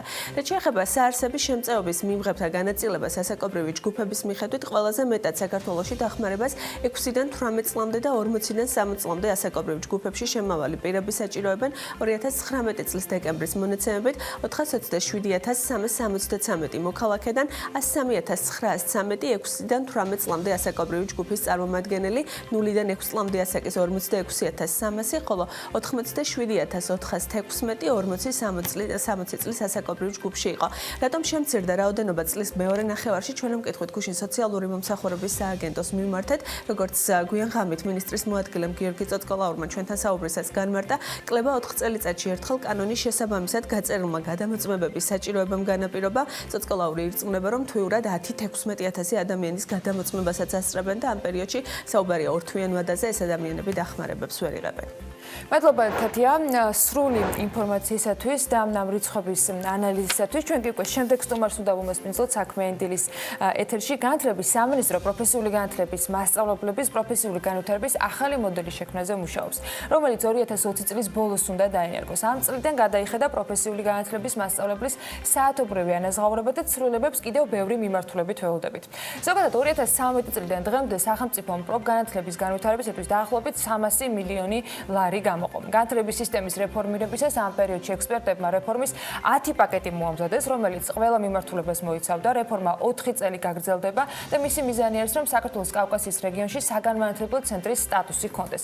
როგორც დააკვირდეთ, პროფესიულ განათლებაზე, ამ მიმართულებით გამოწვევებზე და მოთხოვნის საპასუხო პროგრამის მომზადებაზე ვისაუბრებთ. განათლების მინისტრის მოადგილესთან თამარ ქიტიაშვილია ჩვენთან სტუდიაში. მოგესალმებით. მადლობა, რომ ხართ ჩვენთან ერთად. შესავლის შესავლად ის სულ რამდენიმე თვე არის, რაც არის თანამდებობაზე და განეკუთვნება არა მხოლოდ საჯარო მოხელეთა, იმ პროფესიონალთა რიცხვს, რომელიც მთელი წლების განმავლობაში უბრალოდ მეიმედება.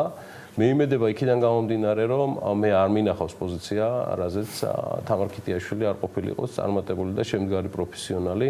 ის ერთნაირად ამშვენებს როგორც საერთაშორისო ორგანიზაციას, მას მოისაკლისებს დამირწმუნედ კერძო სექტორის.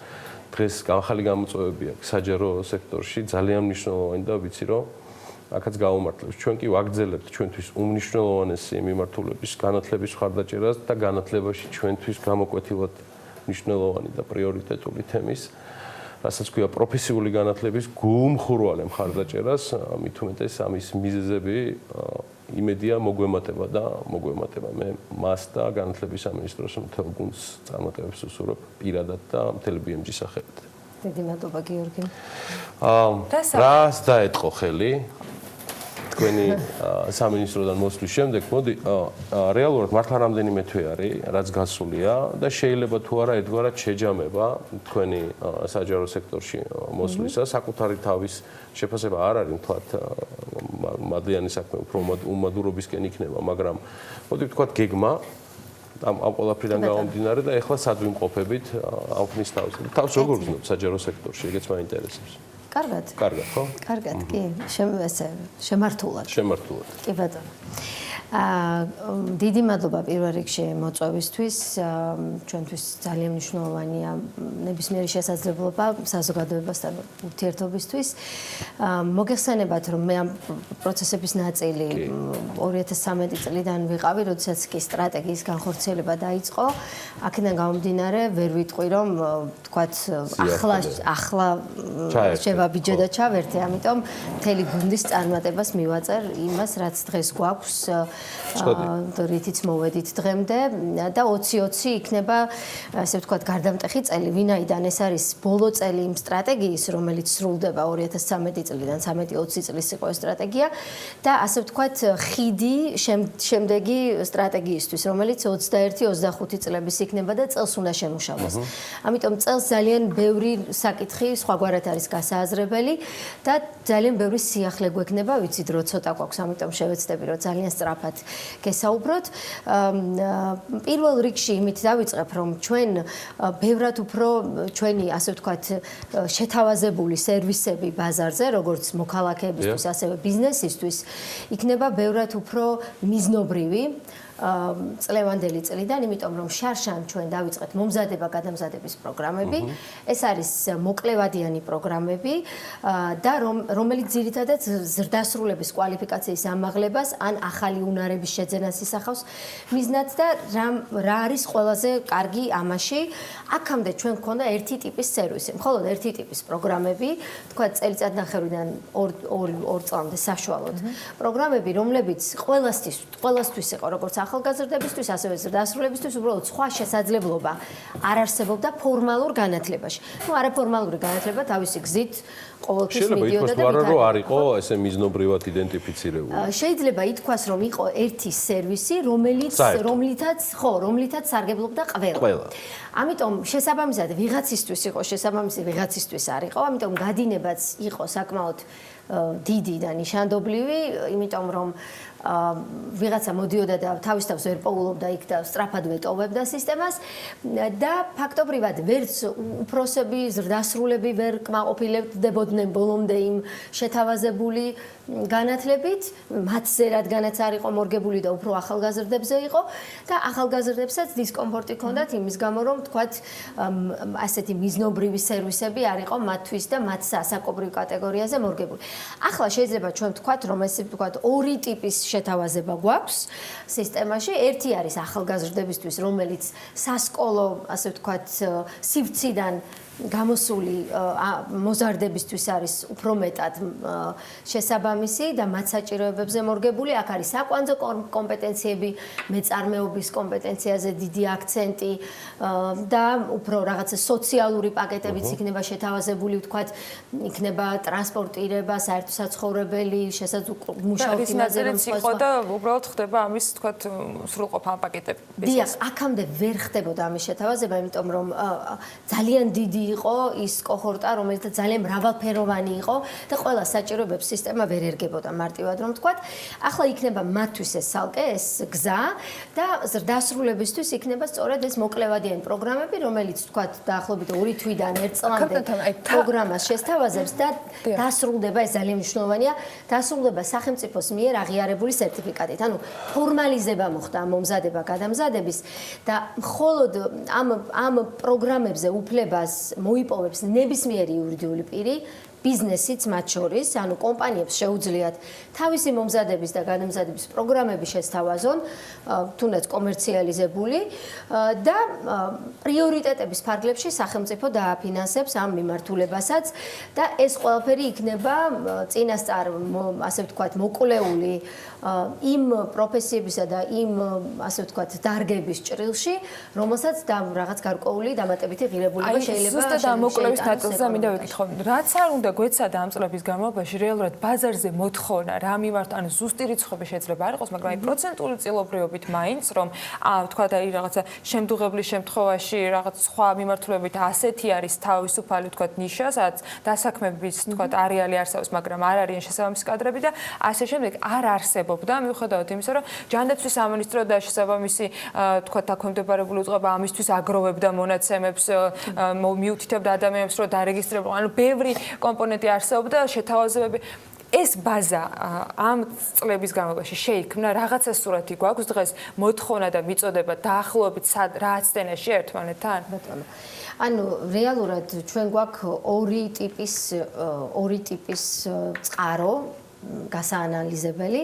ერთი არის, თქვა, დინამიკაზე დაკვირვება, რაც ძალიან სწრაფად იცვლება ცხადია და, თქვა, მოთხოვნის მხარე, ხო? მოთხოვნის მხარეზე მეტნაკლებად ჩამოყალიბდა გარკვეული მეთოდოლოგია და ეკონომიკის სამინისტრო ამას უყურებს და აკეთებს, თქვა, საქსტატთან ერთად ამ პერმანენტულ კვლევებს, რომლებიც ძალიან მოკლე ვადაში გვაძლევს, ასე ვთქვათ, სურათს, რა შეიძლება, რას გვეუბნება დამსაქმებელი, რა ჭირდება დამსაქმებელს, ანუ ვაკანსიების კვლევის ტიპის კვლევა. ეს ერთი არის მხოლოდ, ეს ერთი არის. და მეორე, რომელზეც სადაც გასაძლიერებელი გვაქვს, ასე ვთქვათ, ჩვენი რესურსი და ძალისხმევა, ეს არის სწორედ სამომავლო forecast, რასაც ვეძახით, პროგნოზი, თქვათ რა დაჭირდება ეკონომიკა, საით უნდა განვითარდეს ეკონომიკა, რა გვჭირდება ჩვენ ქვეყანას, რომელ დარგებში გვჭირდება განვითარება და შემდგომში ამ გრძელვადიანი პროგნოზის მიხედვით დაიგეგმოს პროფესიული განათლების მიწოდების პოლიტიკაც. ანუ ეს ორივე კომპონენტი თუ არ არის თანხვედრაში და თუ არ არის მოწოდებული ჩვენთვის, ჩვენ ძალიან გვიჭირს რომ გრძელ ვადაში გავაკეთოთ იდენტიფიცირება და ძალიან ყოველთვის ძალიან სპონტანური იქნება ჩვენი მიწოდება და ყოველთვის ჩამორჩებით, რა თქმა უნდა, ხომ? თუ არ არის ეს გრძელვადიანი პროგნოზი. და მაინც არ მიგაჩნიათ, რომ ეს საერთო რო იყო და ყველასთვის რო ხდებოდა მიწოდება, ეს არ არის დაკარგული დრო, მაინც, იმიტომ რომ ეხლა რასაც ახალი სტრატეგიის ფარგლებში თქვენ აპირებთ მიზანმიმართულ და თქვა შედარებით წერტილოვან მიწოდებას, ის მაინც მნიშვნელოვანი იყო, მაინც მოიტანა შედეგი თუ მაინც დაკარგული დროის ნაწილია. იცით რა, ვერ ვიტყვი რომ დაკარგული დროის ნაწილია, ნამდვილად ვინაიდან სისტემა ის იმდენად აი სრულად ყამირი იყო და საერთოდ არანაირი სისტემური კომპონენტი არ არსებობდა, დრო დასჭირდა ამ ყველაფრის აშენებას. ჩვენ იმისათვის რომ კომპეტენციებზე დაფუძნებული პროგრამები დაგვენერგა, რაც აქამდე გქონდა საგნობრივი პროგრამები, რაც აი ესე მატარებელივით მიდიოდა, ვთქვათ, მათემატიკა, მასალათმცოდნეობა, რაღაცა მცოდნეობა, ის მცოდნეობა და ეს ძირითადად თეორიული საგნები, პრაქტიკული კომპონენტი იყო ძალიან ცოტა და ამ საგნებს მიყვებოდა სტუდენტი წლების მანძილზე. ახლა შემოვიდა თანამედროვე პროგრამები, რომლებიც დაინერგება ამდენი წლის მანძილზე, რომელიც კომპეტენციას ეფუძნება. ერთი მოდული არის ერთი კომპეტენცია და ყველა ის ცოდნა და უნარი, რაც ამ კომპეტენციის გამომუშავებას სჭირდება, ხო, არის გაერთიანებული ამ მოდულში. ამიტომ უფრო კომპლექსურად უყურებს სისტემა და ამ პირის მომზადებას და ბევრად უფრო ახლოს არის პირდაპირ ითარგმნება ესა თუ ის ამოცანა, რაც თქვათ საწარმოში წაიყენება ამა თუ იმ პირს, ეს ამოცანა პირდაპირ ითარგმნება კომპეტენციაში და ამის გამომუშავებაზე მიდის მუშაობა. გარდა ამისა, სისტემაში ჩვენ ახლა პოლიტიკა როგორც არ უნდა დავნერგოთ, თუ პროვაიდერები არ არიან მოწოდების სიმაღლეზე და მივდივართ სწორედ მასწავლებლის კომპეტენციასთან, ხომ? თუ ადამიანური კაპიტალი არ არის დაწესებულებაში შესაბამისად მომწიფებული. შეუძლებელია რომ ის ხარისხი მივაწოდოთ, რაზეც პრეტენზია გვაქვს და გვინდა რომ თქვათ ევროპული ხარისხი გქონდეს, ხომ? ამას დრო დასჭირდა. ჩვენ ახალი სტანდარტი დავნერგეთ, ახლა წელს ესეც სიახლე არის, წელს ინერგება, სწორედ აი დღე-დღეზე დამტკიცდება ახალი სტანდარტი, რომელიც უკვე ასე ვთქვათ საერთაშორისო ბენჩმარკებს და თამასას მივუსადაგეთ და კოლეჯები ამ გამოწვევის წინაშე დადგებიან მომავალში. მასწავლებელს რაც შეეხება, მასწავლებელთან დაკავშირებით ჩვენ ყოველთვის ჰქონდა პრობლემა, რომ იმ ანაზღაურების ფასად, რასაც ვუხდიდით, ვთქვათ 2 წლის წინ იყო 8 ლარი, შემდეგ 1 ბიჯით გაიზარდა გახდა 11 ლარი და იანვრიდან უკვე 15 ლარია საბაზისო საათობრივი ანაზღაურება. თქვენ წარმოიდგინეთ, ხო, ჩვენ გვჭირდება პროფესიონალი, ხო, რომელიც ბაზრიდან უნდა მოვიზიდოთ. ანუ კონკურენცია უნდა გავუწიოთ კერძო სექტორს, რომელიც მას უხდის და დამსაქმებელს, რომელიც მას უხდის საკმაოდ მაღალ ანაზღაურებას, თუ გვინდა პროფესიონალი, ხომ? და ნუ როდემდე შეიძლება ადამიანი ენთუზიაზმზე მუშაობდეს. ჩვენ რაღაცით უნდა მოვიზიდოთ. აქამდე ეს იყო შეუძლებელი. ახლა მას შემდეგ რაც საბაზო გახდა 15 ლარი და უკვე ნელ-ნელა ვთქვათ პროფესიულ განვითარებასთან ერთად პედაგოგიურ ნაწილში ეს ანაზღაურება მოიმატებს. ჩვენ უკვე შეგვიძლია რომ რეალურად ვესაუბროთ ამ ადამიანებს, მოვიყვანოთ და დავასაქმოთ. აქამდეც ვახერხებდით ამას, მაგრამ ეს იყო ძალიან გართულებული პროცესი. აი კირგი მახსენა წეღან რომ ის მაგალითები, რომელიც ამ დრომდე გქონდა, ის პრაქტიკა რომელიც ამ დრომდე გქონდა, ერთგვარად შეიძლება ქაოტური იყო, მაგრამ გვაქვს შემთხვევები, როდესაც კონკრეტული თქვათ იგივე კერძო კომპანიების ჩართულობით უფრო მეტად შედეგამდე მიდიოდნენ. აი ამ მაგალითებმა რამდენად აჩვენა მათ შორის საზოგადოებას, რომ ის სისტემა სქემა, რომელსაც სამინისტრო ამდენ ხანი მუშაობს, არასამთავრობო სექტორის მხრიდან იყო ძალიან ბევრი პროექტი განხორციელებული. შეიძლება იყოს საინტერესო და მომგებიანი, თუ თქვენ ყამერი მიწახსნით, მაგრამ ეს არ იყო მხოლოდ სისტემის პრობლემა. ეს იყო ის პრობლემაც, რომ საზოგადოებისათვის უბრალოდ საერთოდ არ არსებობდა არჩევანში პროფესიული განათლების მიღება და ამ მხრივ ცხოვრების დაგეგმვა. ერთ-ერთ ნაწილში რაც მოყვა თამარმა იმაში არ ვეთანხმები, ყამერიდან კი არა, მე მგონია რომ მინუსებიდან დავიწყეთ, იმიტომ რომ ეს იყო დისკრედიტირებული მენტალურად რაღაცა სტიმულის დონეზე აბსოლუტურად უარყოფითი თემა, ასოცირებული რაღაც საოცარ გეოგრაფიებთან, გინდა თუ არა, რომ პროფესიული სასწავლებელი იყო რაღაცა ესეთი დამსჯელი, სადამსჯელო რაღაცა მიმართულება. ამ დროს სრულად ეს ძალიან ბუნებრივია, იმიტომ რომ იმ პერიოდში და იმ ეპოქაში არ არსებობდა საბაზრო ეკონომიკა და პროფესიული განათლება ცალსახად და პირდაპირ არის მიბმული ეკონომიკასთან. როგორც ვითარდება, სწორედ ამიტომაც იყო ეკონომიკის განვითარებას მოაქვს სხვაგვარად არ და მე მაინტერესებს ის შედეგი, რაც თუნდაც ამ ქაოტურმა ან ასე არაწერტილოვნად გაკეთებულმა სამუშაომ მოიტანა.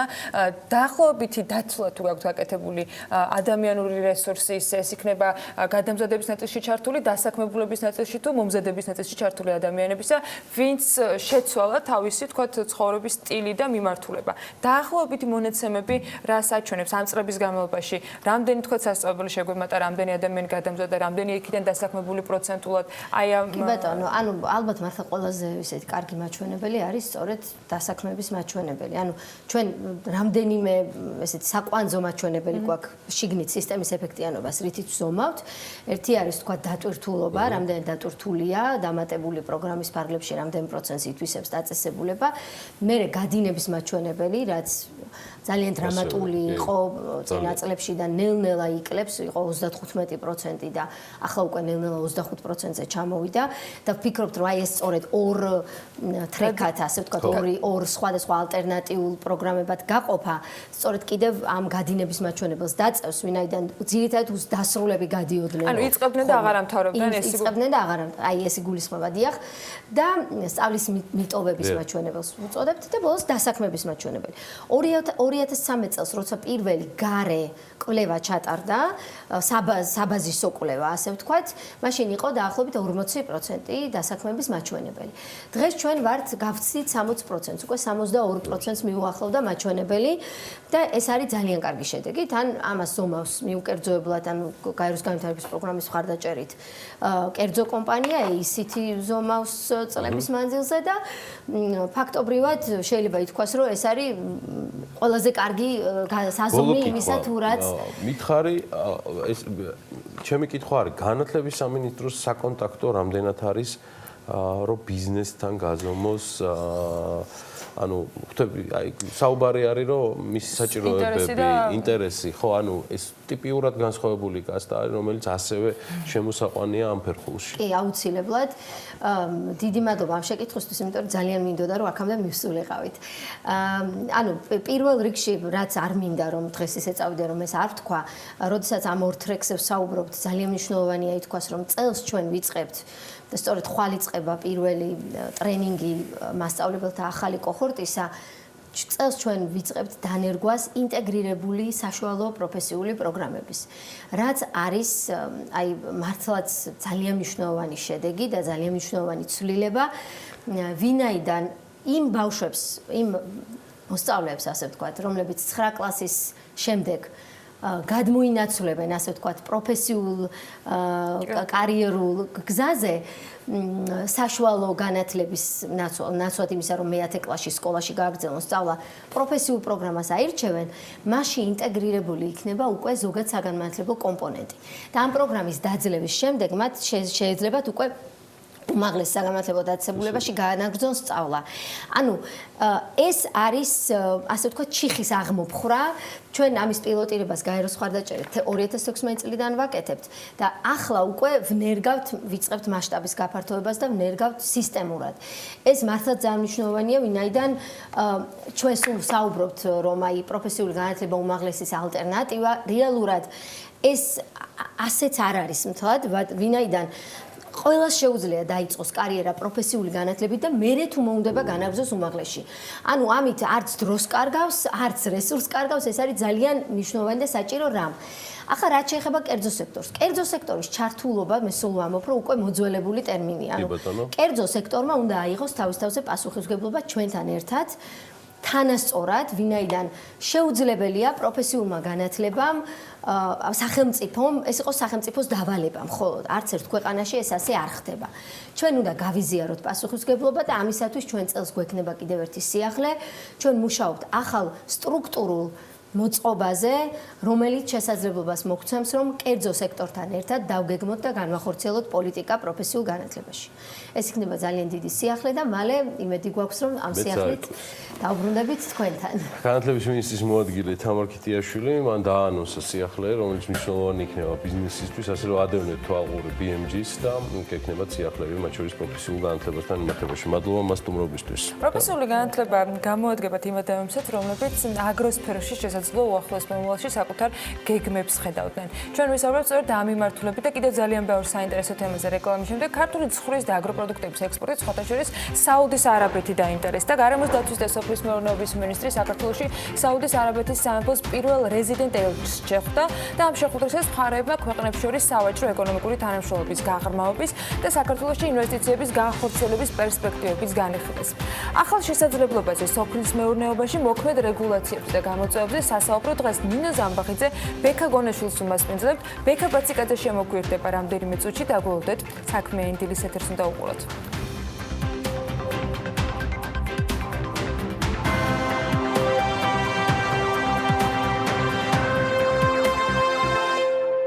დილომშვიდობის ვაგრძელებთ საქმიან დილას და წელს უკვე ქონდა საშუალება ამ ეთერით რომ სოფლის მეურნეობის 2019 წელი შეგვეჯამებინა და გვესაუბრო 2020 წლის გეგმებზე. ნინო ზამბახიძემ ფერმერთა ასოციაციის თავმჯდომარემ სოფლის მეურნეობის მინისტრის მოადგილეს გელა ხანიშვილს უმასპინძლა ამ სტუდიაში და საინტერესო ინტერვიუც შედგა სოფლის მეურნეობის სამინისტრო განსაზღვროს პოლიტიკას, ამ პოლიტიკის შედეგებს კი იმკის ფერმერი. ბექა გონაშვილს მასპინძლობს დღეს ფერმერთა ასოციაციის თავმჯდომარე ნინო დილომშვიდობის მოგესალმებით. დილომშვიდობისა ბექა მივესალმები ჩვენ მაყურებელს.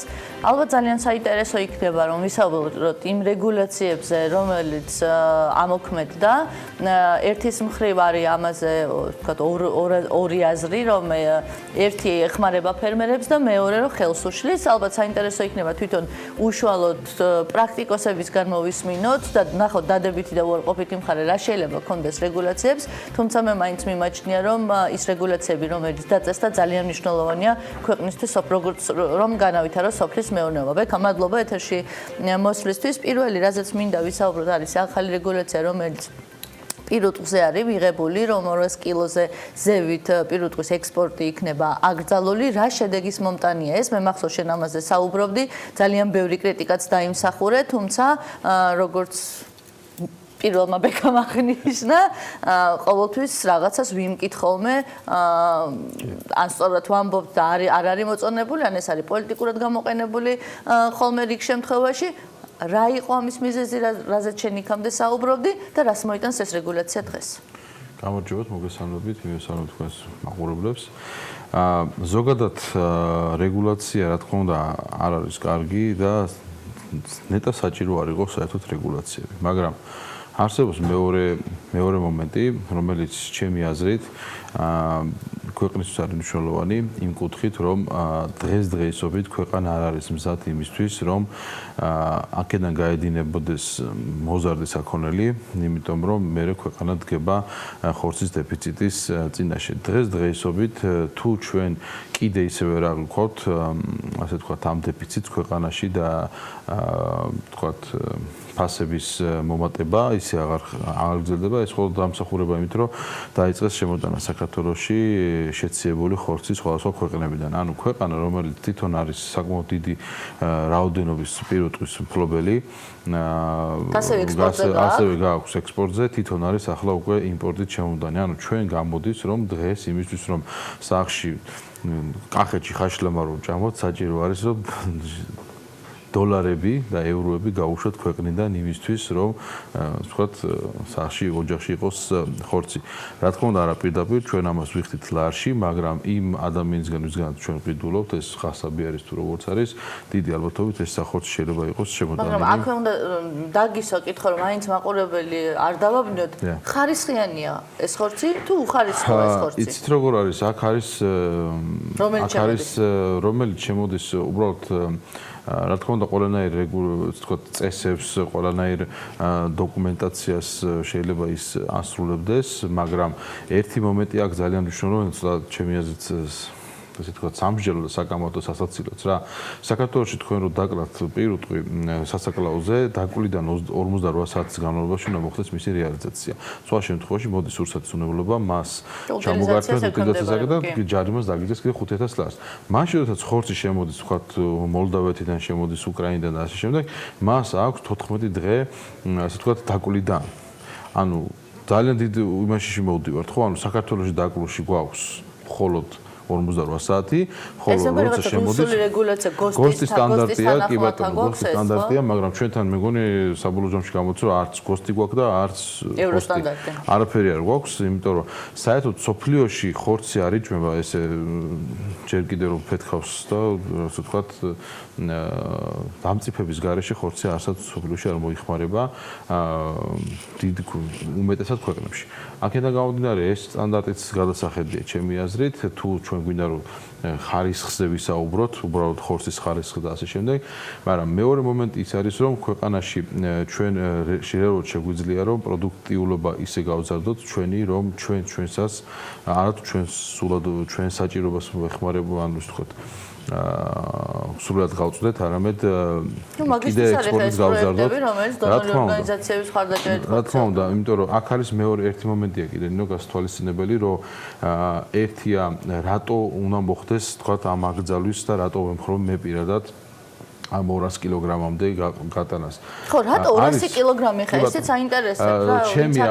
ჩემი აზრით ეს დაიწია კიდე 140 კილოგრამზე იყო და რაღაც თელის, მაგრამ ჩემი აზრით 200-იც კი 250 კილოც უნდა იყოს, იმიტომ რომ ძირითადად სოფლიოში 200 კილოზე ნაკლებ საქონელს თქვენ ვერ იყიდით ვერსაიდან. აი ხა ჩვენ რო გვინდოს რომ წავიდეთ საიდან შემოვიყვანოთ, ამაზე პატარა საქონელს არც ერთი ქვეყანა არ ყიდის. ან თუ ყიდის, ის სამაგი ფასი არის, ვიდრე თქვათ უკვე ზრდასრული საქონელი. რატო? იმიტომ რომ სწორედ აი აქ არის ესე თქვათ მოგებად, მარჟაც, რომელსაც გამოძიო ჩვენ ამას ვანიავებთ ქვეყანაში. ხო შეიძლება რომ აი უყურეთ როგორ რაღაც არის, მაგალითად აზერბაიჯანს აქვს ბევრი ნავთობი, გათხრიან, ამოვა იქიდან ნავთობი და იქიდან აქვს შემოსავალი. ჩვენ გვაქვს ბალახი, ჩვენ გვაქვს სხვა ბუნებრივი რესურსები, რომელიც თქვათ არ აქვს კატარს, არ აქვს დუბაის და ასე შემდეგ, რომელიც უნდა გამოიყენო, აქციო ის მეტ ღირებულებად და ის უნდა გაყიდო მერე ქვეყნიდან.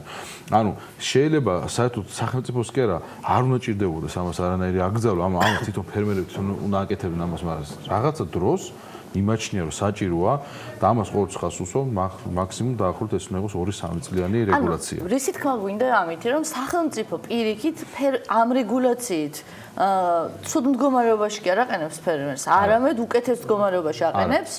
ამ შემთხვევაში, არავითარ შემთხვევაში სახელმწიფო მე ვერ ვიტყვი მაგას, რომ უარეს მდგომარეობაში აყენებს. ანუ უკეთესში რომ აჩვენებს რომ დამატებითი ღირებულება. ამაზე შეგვიძლია ბევრმა იკამათოს და ხა იცი რა არის, თუ სოფლის მეურნეობას მიუდგები თავისუფალი ეკონომიკური თეორიებიდან გამომდინარე, მე არ მიმაჩნია ეს სწორი, იმიტომ რომ სოფლის მეურნეობა პრაქტიკამ დაადასტურა, რომ არ ექვემდებარება ბევრ რაღაცას. ამიტომ როდესაც ქვეყანაში საუბრობთ ქვეყნის უსაფრთხოებაზე, ქვეყნის საჭიროებაზე და ესე შემდეგ, რატო უნდა გვიწევდეს საერთოდ ამაზე საუბარი, მე არ მესმის და რატო უნდა მიწევდეს მე 2 წლის განმავლობაში ახსნა ეს რეგულაცია სწორია თუ არასწორი არის. ეს უნდა იყოს ადამიანი თვითონ ხვდებოდეს ამას, რომელი არის მისთვის უკეთესი. ქვეყანაში დღეს ხორცის ფასი იმხელა არის, რომ არ შეიძლება რომ ადამიანმა მითხრას, რომ სწორი გადაწყვეტილება რომ მან გაიტანოს. ცხვარიც არ უნდა გადიოდეს ექსპორტზე, ესე თქვა უბრალოდ ქვეყანაში ამის მოხმარება არ არსებობს და ცხვარი აქეთ საექსპორტო პროდუქტი გქონდა, კი ბატონო, ღორის იმპორტს ვახორციელებთ თვეში დაახლოებით 10,000 სულამდე დაახლოებით დასაკლავს სულადობას. ანუ გამოდის რომ ჩვენ ქვეყანაში ფული გაგვაქვს იმისთვის რომ მოვიტანოთ ისეთი პროდუქცია, რომელიც აქ შეგვიძლია რომ ვაწარმოოთ. უბრალოდ ამას ჭირდება ტექნოლოგია, ამას ჭირდება ჯიშების გაუმჯობესება. ვეტერინარია ჭირდება ამას. ჯიშების გაუმჯობესება არის ერთ-ერთი ყველაზე და სწორი მიდგომა არის რა, იმიტომ რომ ჩვენთან სხვათა შორის რა არის, აი 200 კილოგრამამდე საქონელს როცა ვლაპარაკობთ, ეს არის წლნახევრი საქონელი და სოფლიოში სხვაგან, აქეთ გადაღმა ევროპაში ზადით, იქით და ზადით, ეს არის ნახევარი წლის საქონელი. ანუ ადამიანებს ნახევარი წელი, ერთი წელი ადრე აქვთ ის მოგება მიღებული, რასაც შენ კიდე ელოდები. ამაზე საუბარი. ჩდება ის კითხვაც, რომ თუ არ არის მომგებიანი, მაშინ რატო ყიდიან? იცით როგორ არის? რეგულაცია ამ შემთხვევაში ახსენეთ, რომ არ უნდა იყოს საჭირო წესით, ხო? წესით არ უნდა მიხვდე და არ გააკეთო და მეტ მარჟაზე ემუშაო და მეტი მოგება ნახო, ხო? წესით ფერმერ. აბა რატო ყიდიან? იცით რა არის? ზოგადად ყიდიან იმის გამო, აქ ორმა რაღაცამ განაპირობა რა. რეალურად ძირითადად გამყვანი, ესე ვთქვათ, შემსყიდველი ამ შემთხვევაში არის ერაყი. რომელ ერაყშიც ისიც არის ქურთისტანის მხარე, რომელშიც რეალურად ესე ვთქვათ, ქვაფში არიან რა. ცენტრალურ ხელისუფლებასთან პრობლემა დაპირისპირება აქვს, აქეთ ირანი არის, აქეთ თურქეთი, რომელიც ასევე ქურთებს ემტერება და რეალურად მათთვის ერთადერთი წყარო არის თვითმფრინავით ჩაყავთ ეს საქონელი და მე იქნება მისი, ასე ვთქვათ, გასუქება და მათ აქვთ ამის პრობლემა. ამიტომ ისინი მზად არიან და ისინი იხდიან უფრო მაღალ ფასს, ვიდრე თქვათ ჩვენთან ადგილობრივი, ესე ვთქვათ, ღირებულება და ჯაჭვი შემოღოლი რომელიმე თქვათ შემდეგი რგოლი.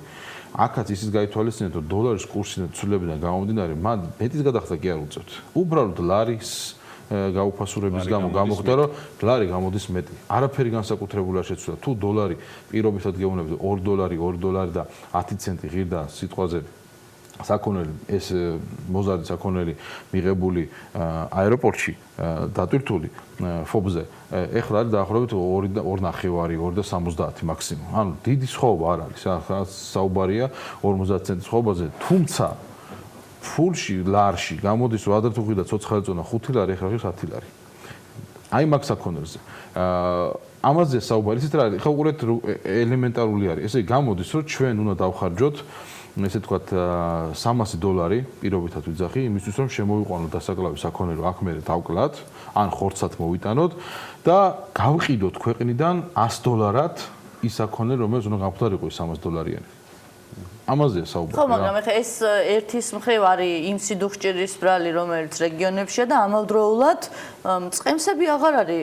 მე ხა ძალიან ბევრი ადამიანის გამსმენია, რომ იმიტომ ყიდიან პირუთხს, რომ აღარ ყავთ მწყემსი, ისინი ასაკში არიან, აღარ შეუძლიათ მოვლა და შესაბამისად უნდათ რომ ეს თავიდან მოიშორონ. ესეც ერთ-ერთი დიდი გამოწვევა არის. ზოგადად ამ საკითხს საუბრობთ არ არსებობს რომ ერთ რაღაცას შევთავაზოთ ანუ ყველა მხარეს არსებობს გამოწვევა რა თქმა უნდა მაგრამ უბრალოდ პრაქტიკაში დღეს რა სიტუაციაც ხდება ამაზე იცით რა არის ვიღაც ახსნა როცა მიწევს მე პირადად ხო ვიძახი რომ აი შენ ამას შენი ინტერესებია რომ ფასი არ გაიზარდოს და რაღაცა ასე არ არის ხო ანუ მე მგონი დამეთანხმებით იმიტომ რომ მე პირიქით ჩემი ინტერესია რაც შეიძლება ძვირი ღირა საქართველოში ხორცის მაგრამ მეორე მომენტი არის რომ ადამიანებს ქვეყანაში არ აქვს ყიდულობით უნარიანობა არ ნიშნავს რომ ფასი თუ გაიზარდა მე ხორცში მეტი ფული დამრჩება მართლა ასე არა იმიტომ რომ ადრე თუ იყიდებოდა პირობითად გეუბნებით 200 კილოგრამი და იზღირდა რა ვიცი 10 ლარი დღეს როგის 20 ლარი ის იყიდება 100 კილოგრამი და აქედან გამომდინარე ვიძახი ამას არანაირი დიდი ესე დადებითი ეფექტი იმას რომ ფასი გაიზარდა შეიძლება აქვს იმ ფერმერისთვის მაგრამ ბიჭო ფიზიკურად ვერ ყიდის ისევ არ გვეყოთ რომ სოფლის მეურნეობას უფრო მეტი დრო ჭირდება ჩემო ბექა რომ უფრო დეტალურად გავარკვიოთ მოსახლეობა რა ხდება და უფრო მეტი ინფორმაცია მივაწოდოთ და იმედი დავიტოვოთ რომ ცოტა დროს კიდე გავზდით სოფლის მეურნეობას დავიტოვოთ მენეჯმენტს უნდა ვყავოთ რაღაც დღეს არსებული პოლიტიკური მოვლენებიდან გამომდინარე ასე ვარ დღეს ნაწილობრივ შესაძლებლობებში 47% ჩართულია სოფლის ჩვენ ხო და ამიტომ ცოტა უფრო უნდა გავზარდოთ სოფლის მეურნეობას წერტის ამბები მინდოდა მომეკითხა თუმცა ეს ნაწილიც ვერ მოასწარით მაგრამ ლევან თაღიაშვილმა მოიკითხა წერტი რომელიც 7 თვის წინ გაიხსნა და უკვე მეორე ფილიალზე ფიქრობს როგორ მივახციოთ წარმატებას ტრადიციულ ბიზნესში არატრადიციული ხედვით და როგორია წერტის ფილოსოფია ამას ლევან თაღიაშვილის სიუჟეტიდან გავიგებთ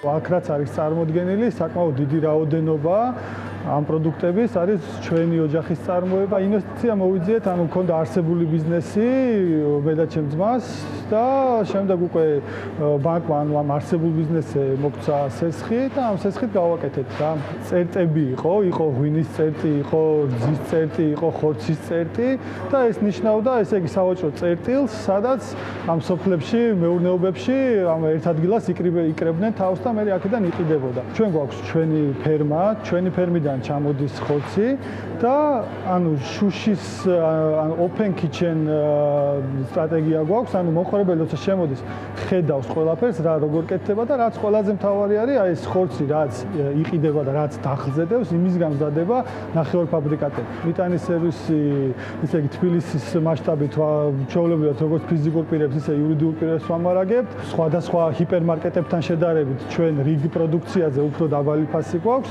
ამან განაპირობა ის, რომ საკმაოდ ბევრი რესტორანი, წარმატებული რესტორნები არიან ჩვენი კლიენტები, დაახლოებით 12 რესტორანია, რომელსაც ყოველდღიურად ვამარაგებ. რაც შეეხება სოციალურად აქტივობას, ჩვენ გვემსახურება კომპანია, რომელიც გვიკეთებს social media marketing-ს და ვფიქრობ, რომ ეს არის ერთ-ერთი მნიშვნელოვანი ფაქტორი, რადგან ძალიან ბევრი ადამიანი არის დღეს მიჯაჭვული Facebook-ს, ძალიან დიდ რესურსებს ხარჯავთ, რომ ჩვენი სოციალური მედია იყოს აი ამ ყველაფრის შესაბამისი. იყო ამისი ეჭვებიც, რომ რაღაცა ტრადიციულ საქმეში შევდივართ და უკვე არსებობს დღეს ასე თუ ისე თქვა ბაზარიც, ჰიპერმარკეტიც, ყველანაირი მარკეტიც, მაგრამ რაღაცნაირად აი ჩვენი მიდგომას დავარქმევდი რაღაც ახლებურს,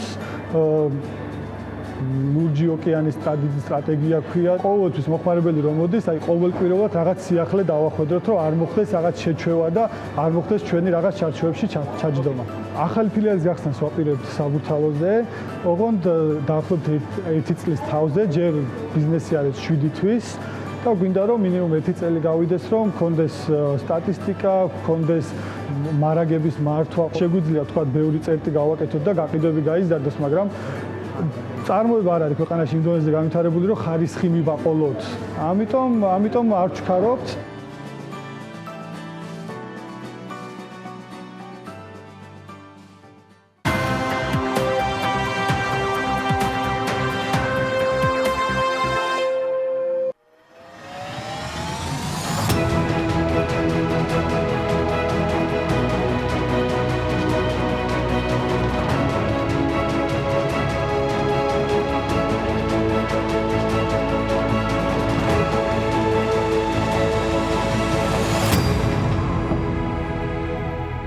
დაბრუნდით საქმიანი დილის ეთერში. ბრექსიტი შედგა, რა მოლოდინები აქვს ბრიტანეთს, პერსპექტივები და გამოწვევები, ამბები ახლო აღმოსავლეთიდან და რუსეთ-თურქეთის ურთიერთობის ახალი ფაზა. ვინ თუ არა ალექსი პეტრიაშვილმა მოუყარა თავი მსოფლიოს მნიშვნელოვან ამბებს და მზად არის ჩვენს გაგვიზიაროს მსოფლიო როგორც ასეთი საქმიანი დილაში ლამშვიდობის მოგესალმებით. ლამშვიდობის ბექა, მივესალმებით ჩვენს მაყურებელს. ანონსი ისეთი ჰქონდა, რომ შიდა პოლიტიკურ პროცესებს წესით რაღაც მოვლენებისთვის უნდა დაესწრო, მაგრამ ჯერჯერობით ქვეყნის შიგნით და რუსთაველზე კონკრეტულად უფრო მშვიდად და მდარეთ მიდის პროცესები, ვიდრე ეს მსოფლიოში ხდება. პირველი და ყველაზე ცხელი და ყველაზე ახლოს მაინც არის, რა თქმა უნდა, ვითარება ახლო აღმოსავლეთში დაკავშირებული სირიასთან, დაკავშირებული თურქეთის სამხედრო აქტივობასთან და დაკავშირებული კონკრეტულად იდლიბის პროვინციასთან, სადაც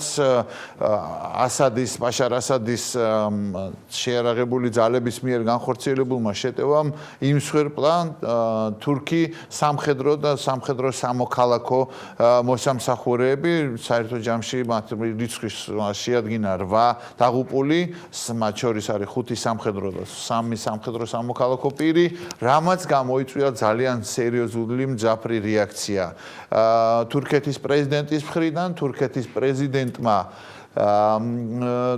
მაქსიმალური სიმკაცრით შეაფასა და საპასუხო რეაგირებაც განახორციელა. რამდენიმე ათეულ ობიექტზე მიიტანა შეტევა, იერიში გააძლიერა იქ სამხედრო ყოფნა, დამატებითი მძიმე ტექნიკა გადაისროლა იდლიბის მიმართულებით და როგორც თურქეთის ოფიციალურმა წყაროებმა განაცხადეს, 80-მდე სირიელი სამხედრო მოსამსახურე იქნა ლიკვიდირებული.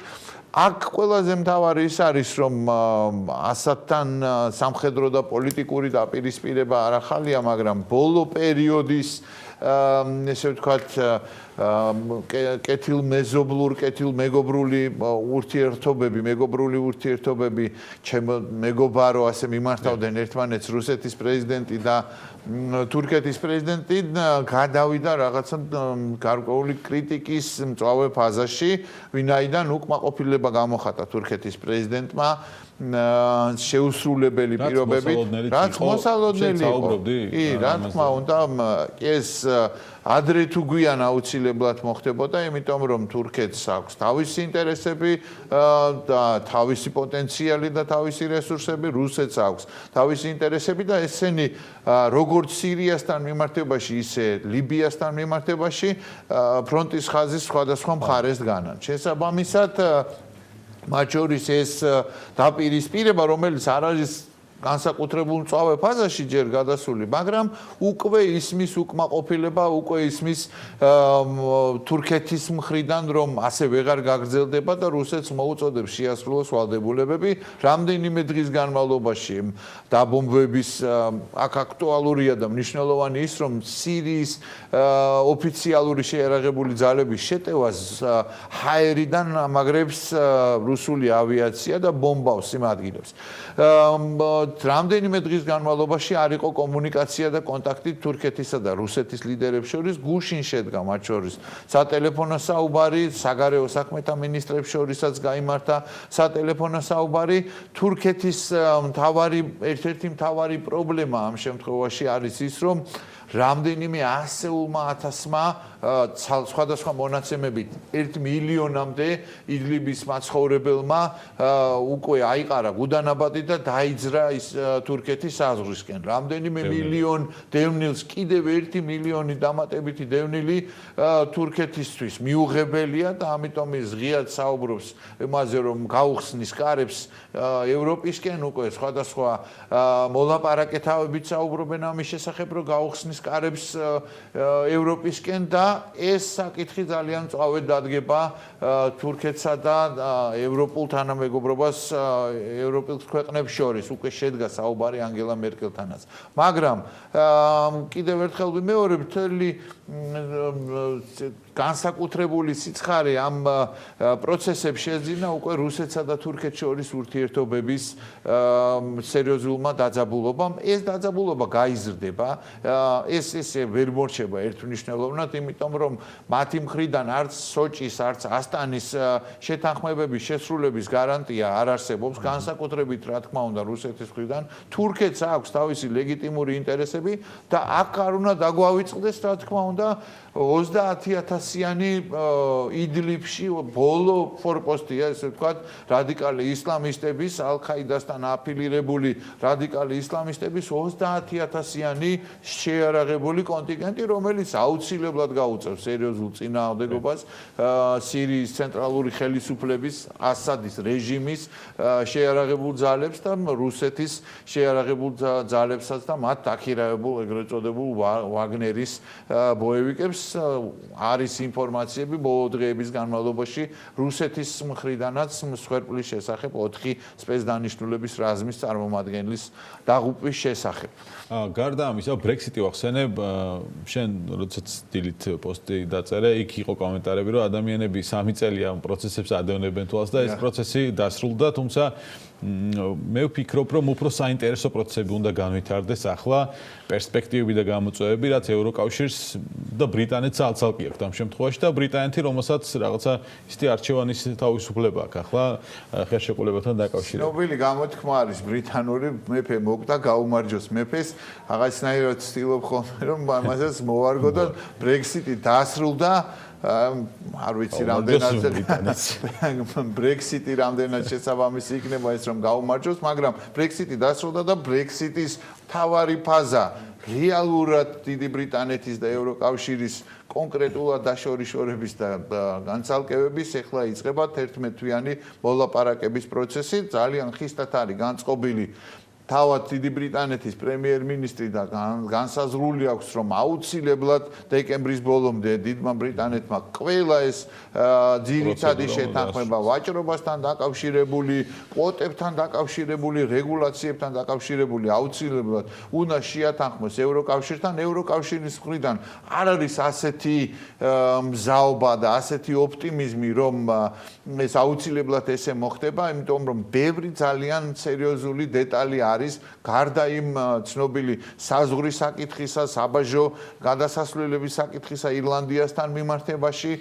და რა თქმა უნდა ძალიან სერიოზული თემა იქნება მოქალაქეების, რომლებიც ეხლა ევროკავშირის მოქალაქეები არიან, მუშაობენ, აქვს ბიზნესები დიდ ბრიტანეთში და პირიქით დიდი ბრიტანეთის მოქალაქეები, რომლებიც მუშაობენ ევროკავშირის სივრცეში. ეს ყველაფერი დასარეგულირებელია, მოსაწესრიგებელი ამ თებერვლის თვის განმავლობაში დიდი ბრიტანეთის პრემიერ-მინისტრმა უკვე ძირითადი მონახაზი შესთავაზა ბრიტანულ საზოგადოებას და ეს ყველაფერი ფურცელზე გადაიტანება და შემდგომ სტრატეგია და ტაქტიკა შეთანხმება, ასევე ევროკავშირიც თავის მხრივ თებერვლის ბოლოს, როდესაც შედგება შეხვედრა ევროკავშირის ლიდერების, იქ დამტკიცდება ძირითადი პირობები ევროკავშირის მხრიდან სავაჭრო მოლაპარაკებებთან დაკავშირებით და არა მხოლოდ, რა თქმა უნდა, ყველა ის უამრავი საკითხია რეალურად, რომელიც ერთი ჩვეულებრივი ოჯახის განქორწინებასაც მოყვება ხოლმე, წარმოიდგინეთ იქ რა მასშტაბში ეს რო გადაიტანოს შესაბამისად ქვეყნებს შორის. მაგრამ დღის წესრიგში ევროკავშირს აქვს არანაკლებ მნიშვნელოვანი თემაც, რომელიც არის გაფართოება, ევროინტეგრაციის პროცესი, რომელიც შეფერხდა 2019 წლის ოქტომბერში, ეს შეფერხდა დასავლეთ ბალკანეთის მიმართულებით, დასავლეთ ბალკანეთის ქვეყნებიდან კონკრეტულად ჩრდილოეთ მაკედონიასა და ალბანეთთან უნდა დაწყებულიყო, გახსნილიყო მოლაპარაკების პროცესი, მაგრამ საფრანგეთის ვეტომ ეს პროცესი შეაფერხა და შეაჩერა. შესაბამისად, გერმანიის კანცლერი, ევროკომისიის პრეზიდენტი გერმანელი ურსულა ფონ დერ ლაიანი და სხვა ევროკავშირის სხვა მაღალი თანამდებობის პირები თუ ლიდერები მოუწოდებენ საფრანგეთს, რომ ეს ვეტო მოხსნას, ბლოკი მოიხსნას და დაიწყოს მოლაპარაკებები მიმდინარე წლის გაზაფხულზე. შესაბამისად, შემდეგი თვეები მარტი, აპრილი, მაისი და განსაკუთრებით მაისი, როდესაც ეხლა ხორვატია არის თავმჯდომარე ქვეყანა და როდესაც სამიტი შედგება, მაგ დროისთვის აქვთ ესეთი ვადა აღებული როგორც გერმანიის, ისე სხვა ქვეყნების ლიდერებს, რომ შესაძლებელი გახდეს შეთანხმება. საფრანგეთმა შეთავაზა ევროკავშირის სხვა წევრ ქვეყნებს, რომ ევროკავშირში გაწევრიანების პროცესის რეფორმა დაწყებულიყო, შემხედრი შეთავაზება გააკეთეს ევროკავშირის წევრმა 9 ქვეყანამ, რომელზეც იქნება აუცილებლად მსჯელობა და განხილვა ჩრდილოეთ მაკედონიას. მაინც აქვს იმედი, რომ ამ მიმართულებით რეალურად და ჩრდილოეთ მაკედონია მინდა შევახსენოთ ჩვენს მაყურებელს, რომ სულ მალე ეს სულ ახალი ინფორმაცია მარტის თვეში, სადღაც მარტის შუა რიცხვებისთვის უკვე გახდება ნატოს სრულფასოვანი წევრი ესპანეთი დარჩა მხოლოდ ერთადერთი ქვეყანა, რომელსაც არ აქვს რატიფიცირებული 29-დან 28 ქვეყანას გაკეთებული აქვს რატიფიკაცია ნატოსში ჩრდილოეთ მაკედონიის გაწევრიანების. შესაბამისად, ჩრდილოეთ მაკედონია ძალიან პრინციპულია ამ მიმართულებით, ისევე როგორც ამ ინტერესს არ გავს და არ უნელდებათ სერბებს, აქვს რა თქმა უნდა თავის მოლოდინები კოსოვოს მოსახლეობას, აქვს რა თქმა უნდა ყველა სხვა დანარჩენსაც, მონტენეგროს აქვს სურვილი, რომ რეალურად იყოს აღიარებული როგორც ევროკავშირის წევრობის კანდიდატი, დასავლეთ ბალკანებთან მიმართებაში პრინციპში აბსოლუტური უმრავლესობის პოზიცია არის, რომ უნდა გახდნენ ისინი ევროკავშირის წევრები და საბოლოო ჯამში ალბათ სვლა ამ მიმართულებით გაგრძელდება, თუმცა საინტერესოა, რომ ევროკავშირის ერთი წევრი და ნატოს კიდევ ერთი მნიშვნელოვანი წევრი ქვეყნის პოზიციები როგორ ძლიერდება ბოლო პერიოდში, ეს არის პოლონეთი, ერთდროს ჩვენ განსაკუთრებული სტრატეგიული პარტნიორობა გვქონდა და ჩემი აზრით ეს სტრატეგიული კავშირები აღსადგენი არის და აუცილებელი. სულ ცოტა ხნის წინ იმყოფებოდა საფრანგეთის პრეზიდენტი პოლონეთში, მათ საკმაოდ ცივი და დაძაბული ურთიერთობა ჰქონდათ გარკვეული გამონათქვამების შემდეგ პოლონეთისა და საფრანგეთის ლიდერებს, მაგრამ საფრანგეთის პრეზიდენტმა ვაიმარის სამეულის, ასე ვთქვათ, გერმანია, საფრანგეთის და პოლონეთის ევროკავშირის მნიშვნელობაზე ისაუბრა, მან აღნიშნა, რომ ამ სამ ქვეყანას ექნება ლოკომოტივის მთავარი გამწევი ძალის ფუნქცია და დანიშნულება. პოლონეთმა მინდა შევახსენოთ ჩვენს მაყურებელს, რომ სულ ცოტა ხნის წინ გააფორმა 4.5 მილიარდიანი შეთანხმება ამერიკული ბოლო თაობის სამხედრო თვითმფრინავების შეძენაზე, მას აქვს ამერიკის შეერთებულ შტატებთან ასევე შეთანხმება ამერიკული სამხედრო ყოფნის თაობაზე და მიდის ყველაფერი უვიზო მიმოსვლის თაობაზე და მიდის ყველაფერი იქითკენ, რა თქმა უნდა, რომ პოლონეთში აუცილებლად იქნება სამხედრო ბაზა. შესაბამისად პოლონეთის როლი ევროკავშირის შიგნითაც ძალიან მნიშვნელოვნად იზრდება, ეს გასათვალისწინებელია. ბალტიის ქვეყნები, სხვა ჩვენი პარტნიორი ქვეყნები აქტიურად მუშაობენ პოლონეთთან და ვთვლი, რომ პოლონეთთან ინტენსიფიკაცია ამ ურთიერთობების მნიშვნელოვანია, ისევე როგორც თურქეთთან, რომელიც სულ ცოტა ხნის წინ, რომლის საგარეო საქმეთა მინისტრმაც ესე აქტიურად დაუჭირა მხარი საქართველოს ნატოში გაწევრიანებას. ალექსი, ცოტა დრო დაგვრჩა, მაგრამ ამ თემასაც უნდა შევეხოთ მოკლედ მაქსიმალურად კორონავირუსი, რომელიც სამედიცინო საკითხებს რო გაცდა ეხა ეს ისე ცხადია, შევიდა პოლიტიკაში, ეკონომიკაში და ასე შემდეგ. ჩინეთი და გავლენა ამ კორონავირუსის, მათ შორის რაღაცა ბრალდებებიც იყო ჩინეთის მხრიდან ამერიკის შეერთებული შტატების. ჩინეთის ოფიციალურმა პირებმა პირდაპირ დაადანაშაულეს ამერიკის შეერთებული შტატების ადმინისტრაცია, რომ ისინი შეგნებულად ზდიან, ესე ვთქვათ, პანიკას და თესავენ პანიკას იმისათვის, რომ დააზიანონ ჩინეთის ეკონომიკა. მე მინდა გითხრათ, რომ ბოლო პერიოდის მანძილზე ასეთი ვარდნა ნავთობის ფასებზე 20%-იანი ვარდნა არ ყოფილა 2019 წლის იანვრიდან მოყოლებული, ეს ძალიან სერიოზული ვარდნა იყო და $55-ზე ჩამოვიდა, იმიტომ რომ ჩინეთის ეკონომიკას აქვს ძალიან სერიოზული შეფერხება. საუბრობენ იმაზე, რომ ჩინეთში წარმოებული კომპიუტერის ნაწილების სხვა მნიშვნელოვანი პროდუქცია, რომელიც მიეწოდება ჩინეთიდან დანარჩენ სამყაროს, შეიძლება ძალიან სერიოზულად შეფერხდეს, იმიტომ რომ ჩინეთი იძულებულია, რომ კარანტინში ამყოფოს ბეიჟინის, შანხაის მოსახლეობა 70 მილიონზე მეტი ადამიანი არის რეალურად კარანტინში და არის საყოველთაო გაფრთხილება, რომ სახლში დარჩენ და ეს ვირუსი მაინც რაღაცნაირად ებრძვიან, მაგრამ მაინც ვრცელდება და ზემოქმედებას ახდენს ბუნებრივია ჩინეთის ტურისტულ ბაზარზე, ჩინელების გარეთ მოგზაურობაზე და მთელ ამ ყველა ეკონომიკურ ელემენტებთან დაკავშირებით, ფინანსურ ელემენტებთან დაკავშირებით. ამასთან მიმართებაში ამერიკის შეერთებულმა შტატებმა, რა თქმა უნდა, არ შეიმჩნია ეს ამერიკის შეერთებული შტატების პრეზიდენტმა თქვა, რომ ის ყველაფერს აკეთებს, სულ ცოტა ხნის წინ დასრულებულ, ამ 2 საათის უკან წინ დასრულებულ ყოველწლიურ მიმართვაში ქვეყნის მდგომარეობის შესახებ, ის რამდენჯერმე შეეხო ჩინეთს კონკრეტულად პირველი, რა თქმა უნდა, როდესაც ის საუბრობდა ამერიკის ეკონომიკის სიძლიერეზე, მან აღნიშნა ერთ-ერთ ყველაზე მნიშვნელოვან მიღწევად ჩინეთთან დადებული შეთანხმება, რომ ჩინეთთან აქვს და მას პირადად აქვს ჩინეთის პრეზიდენტთან ფანტასტიკური ურთიერთობები, მაგრამ ის რაც ხდებოდა აქამდე, რომ ყლიფავდნენ ამერიკელ ფერმერებს, ამერიკელ ბიზნესმენებს, რომ ხდებოდა ინტელექტუალური საკუთრების მიტაცება, ეს დასრულდა, ისევე როგორც მან ისაუბრა უამრავ ძალიან მნიშვნელოვან თემაზე, მათ შორის ირანის ამ ცნობილი, ასე ვთქვათ, როგორც ის მოიხსენიებს ნომერ პირველი ტერორისტი სოლეიმანის განადგურებაზე, როგორც ისაუბრა ენერგეტიკულ წარმატებებზე, რომ პირველი მომპოვებელი არის ამერიკის შეერთებული შტატები, სტუმრად მას ყავდა ხუან გუაიდო, ვენესუელის პრეზიდენტი, რომელზეც მან თქვა, რომ ის არის ნამდვილი პრეზიდენტი და გადანასახლისკენ მესიჯი, რომ ეს უნდა გაითვალისწინოს მისმა სოციალისტმა ლიდერმა.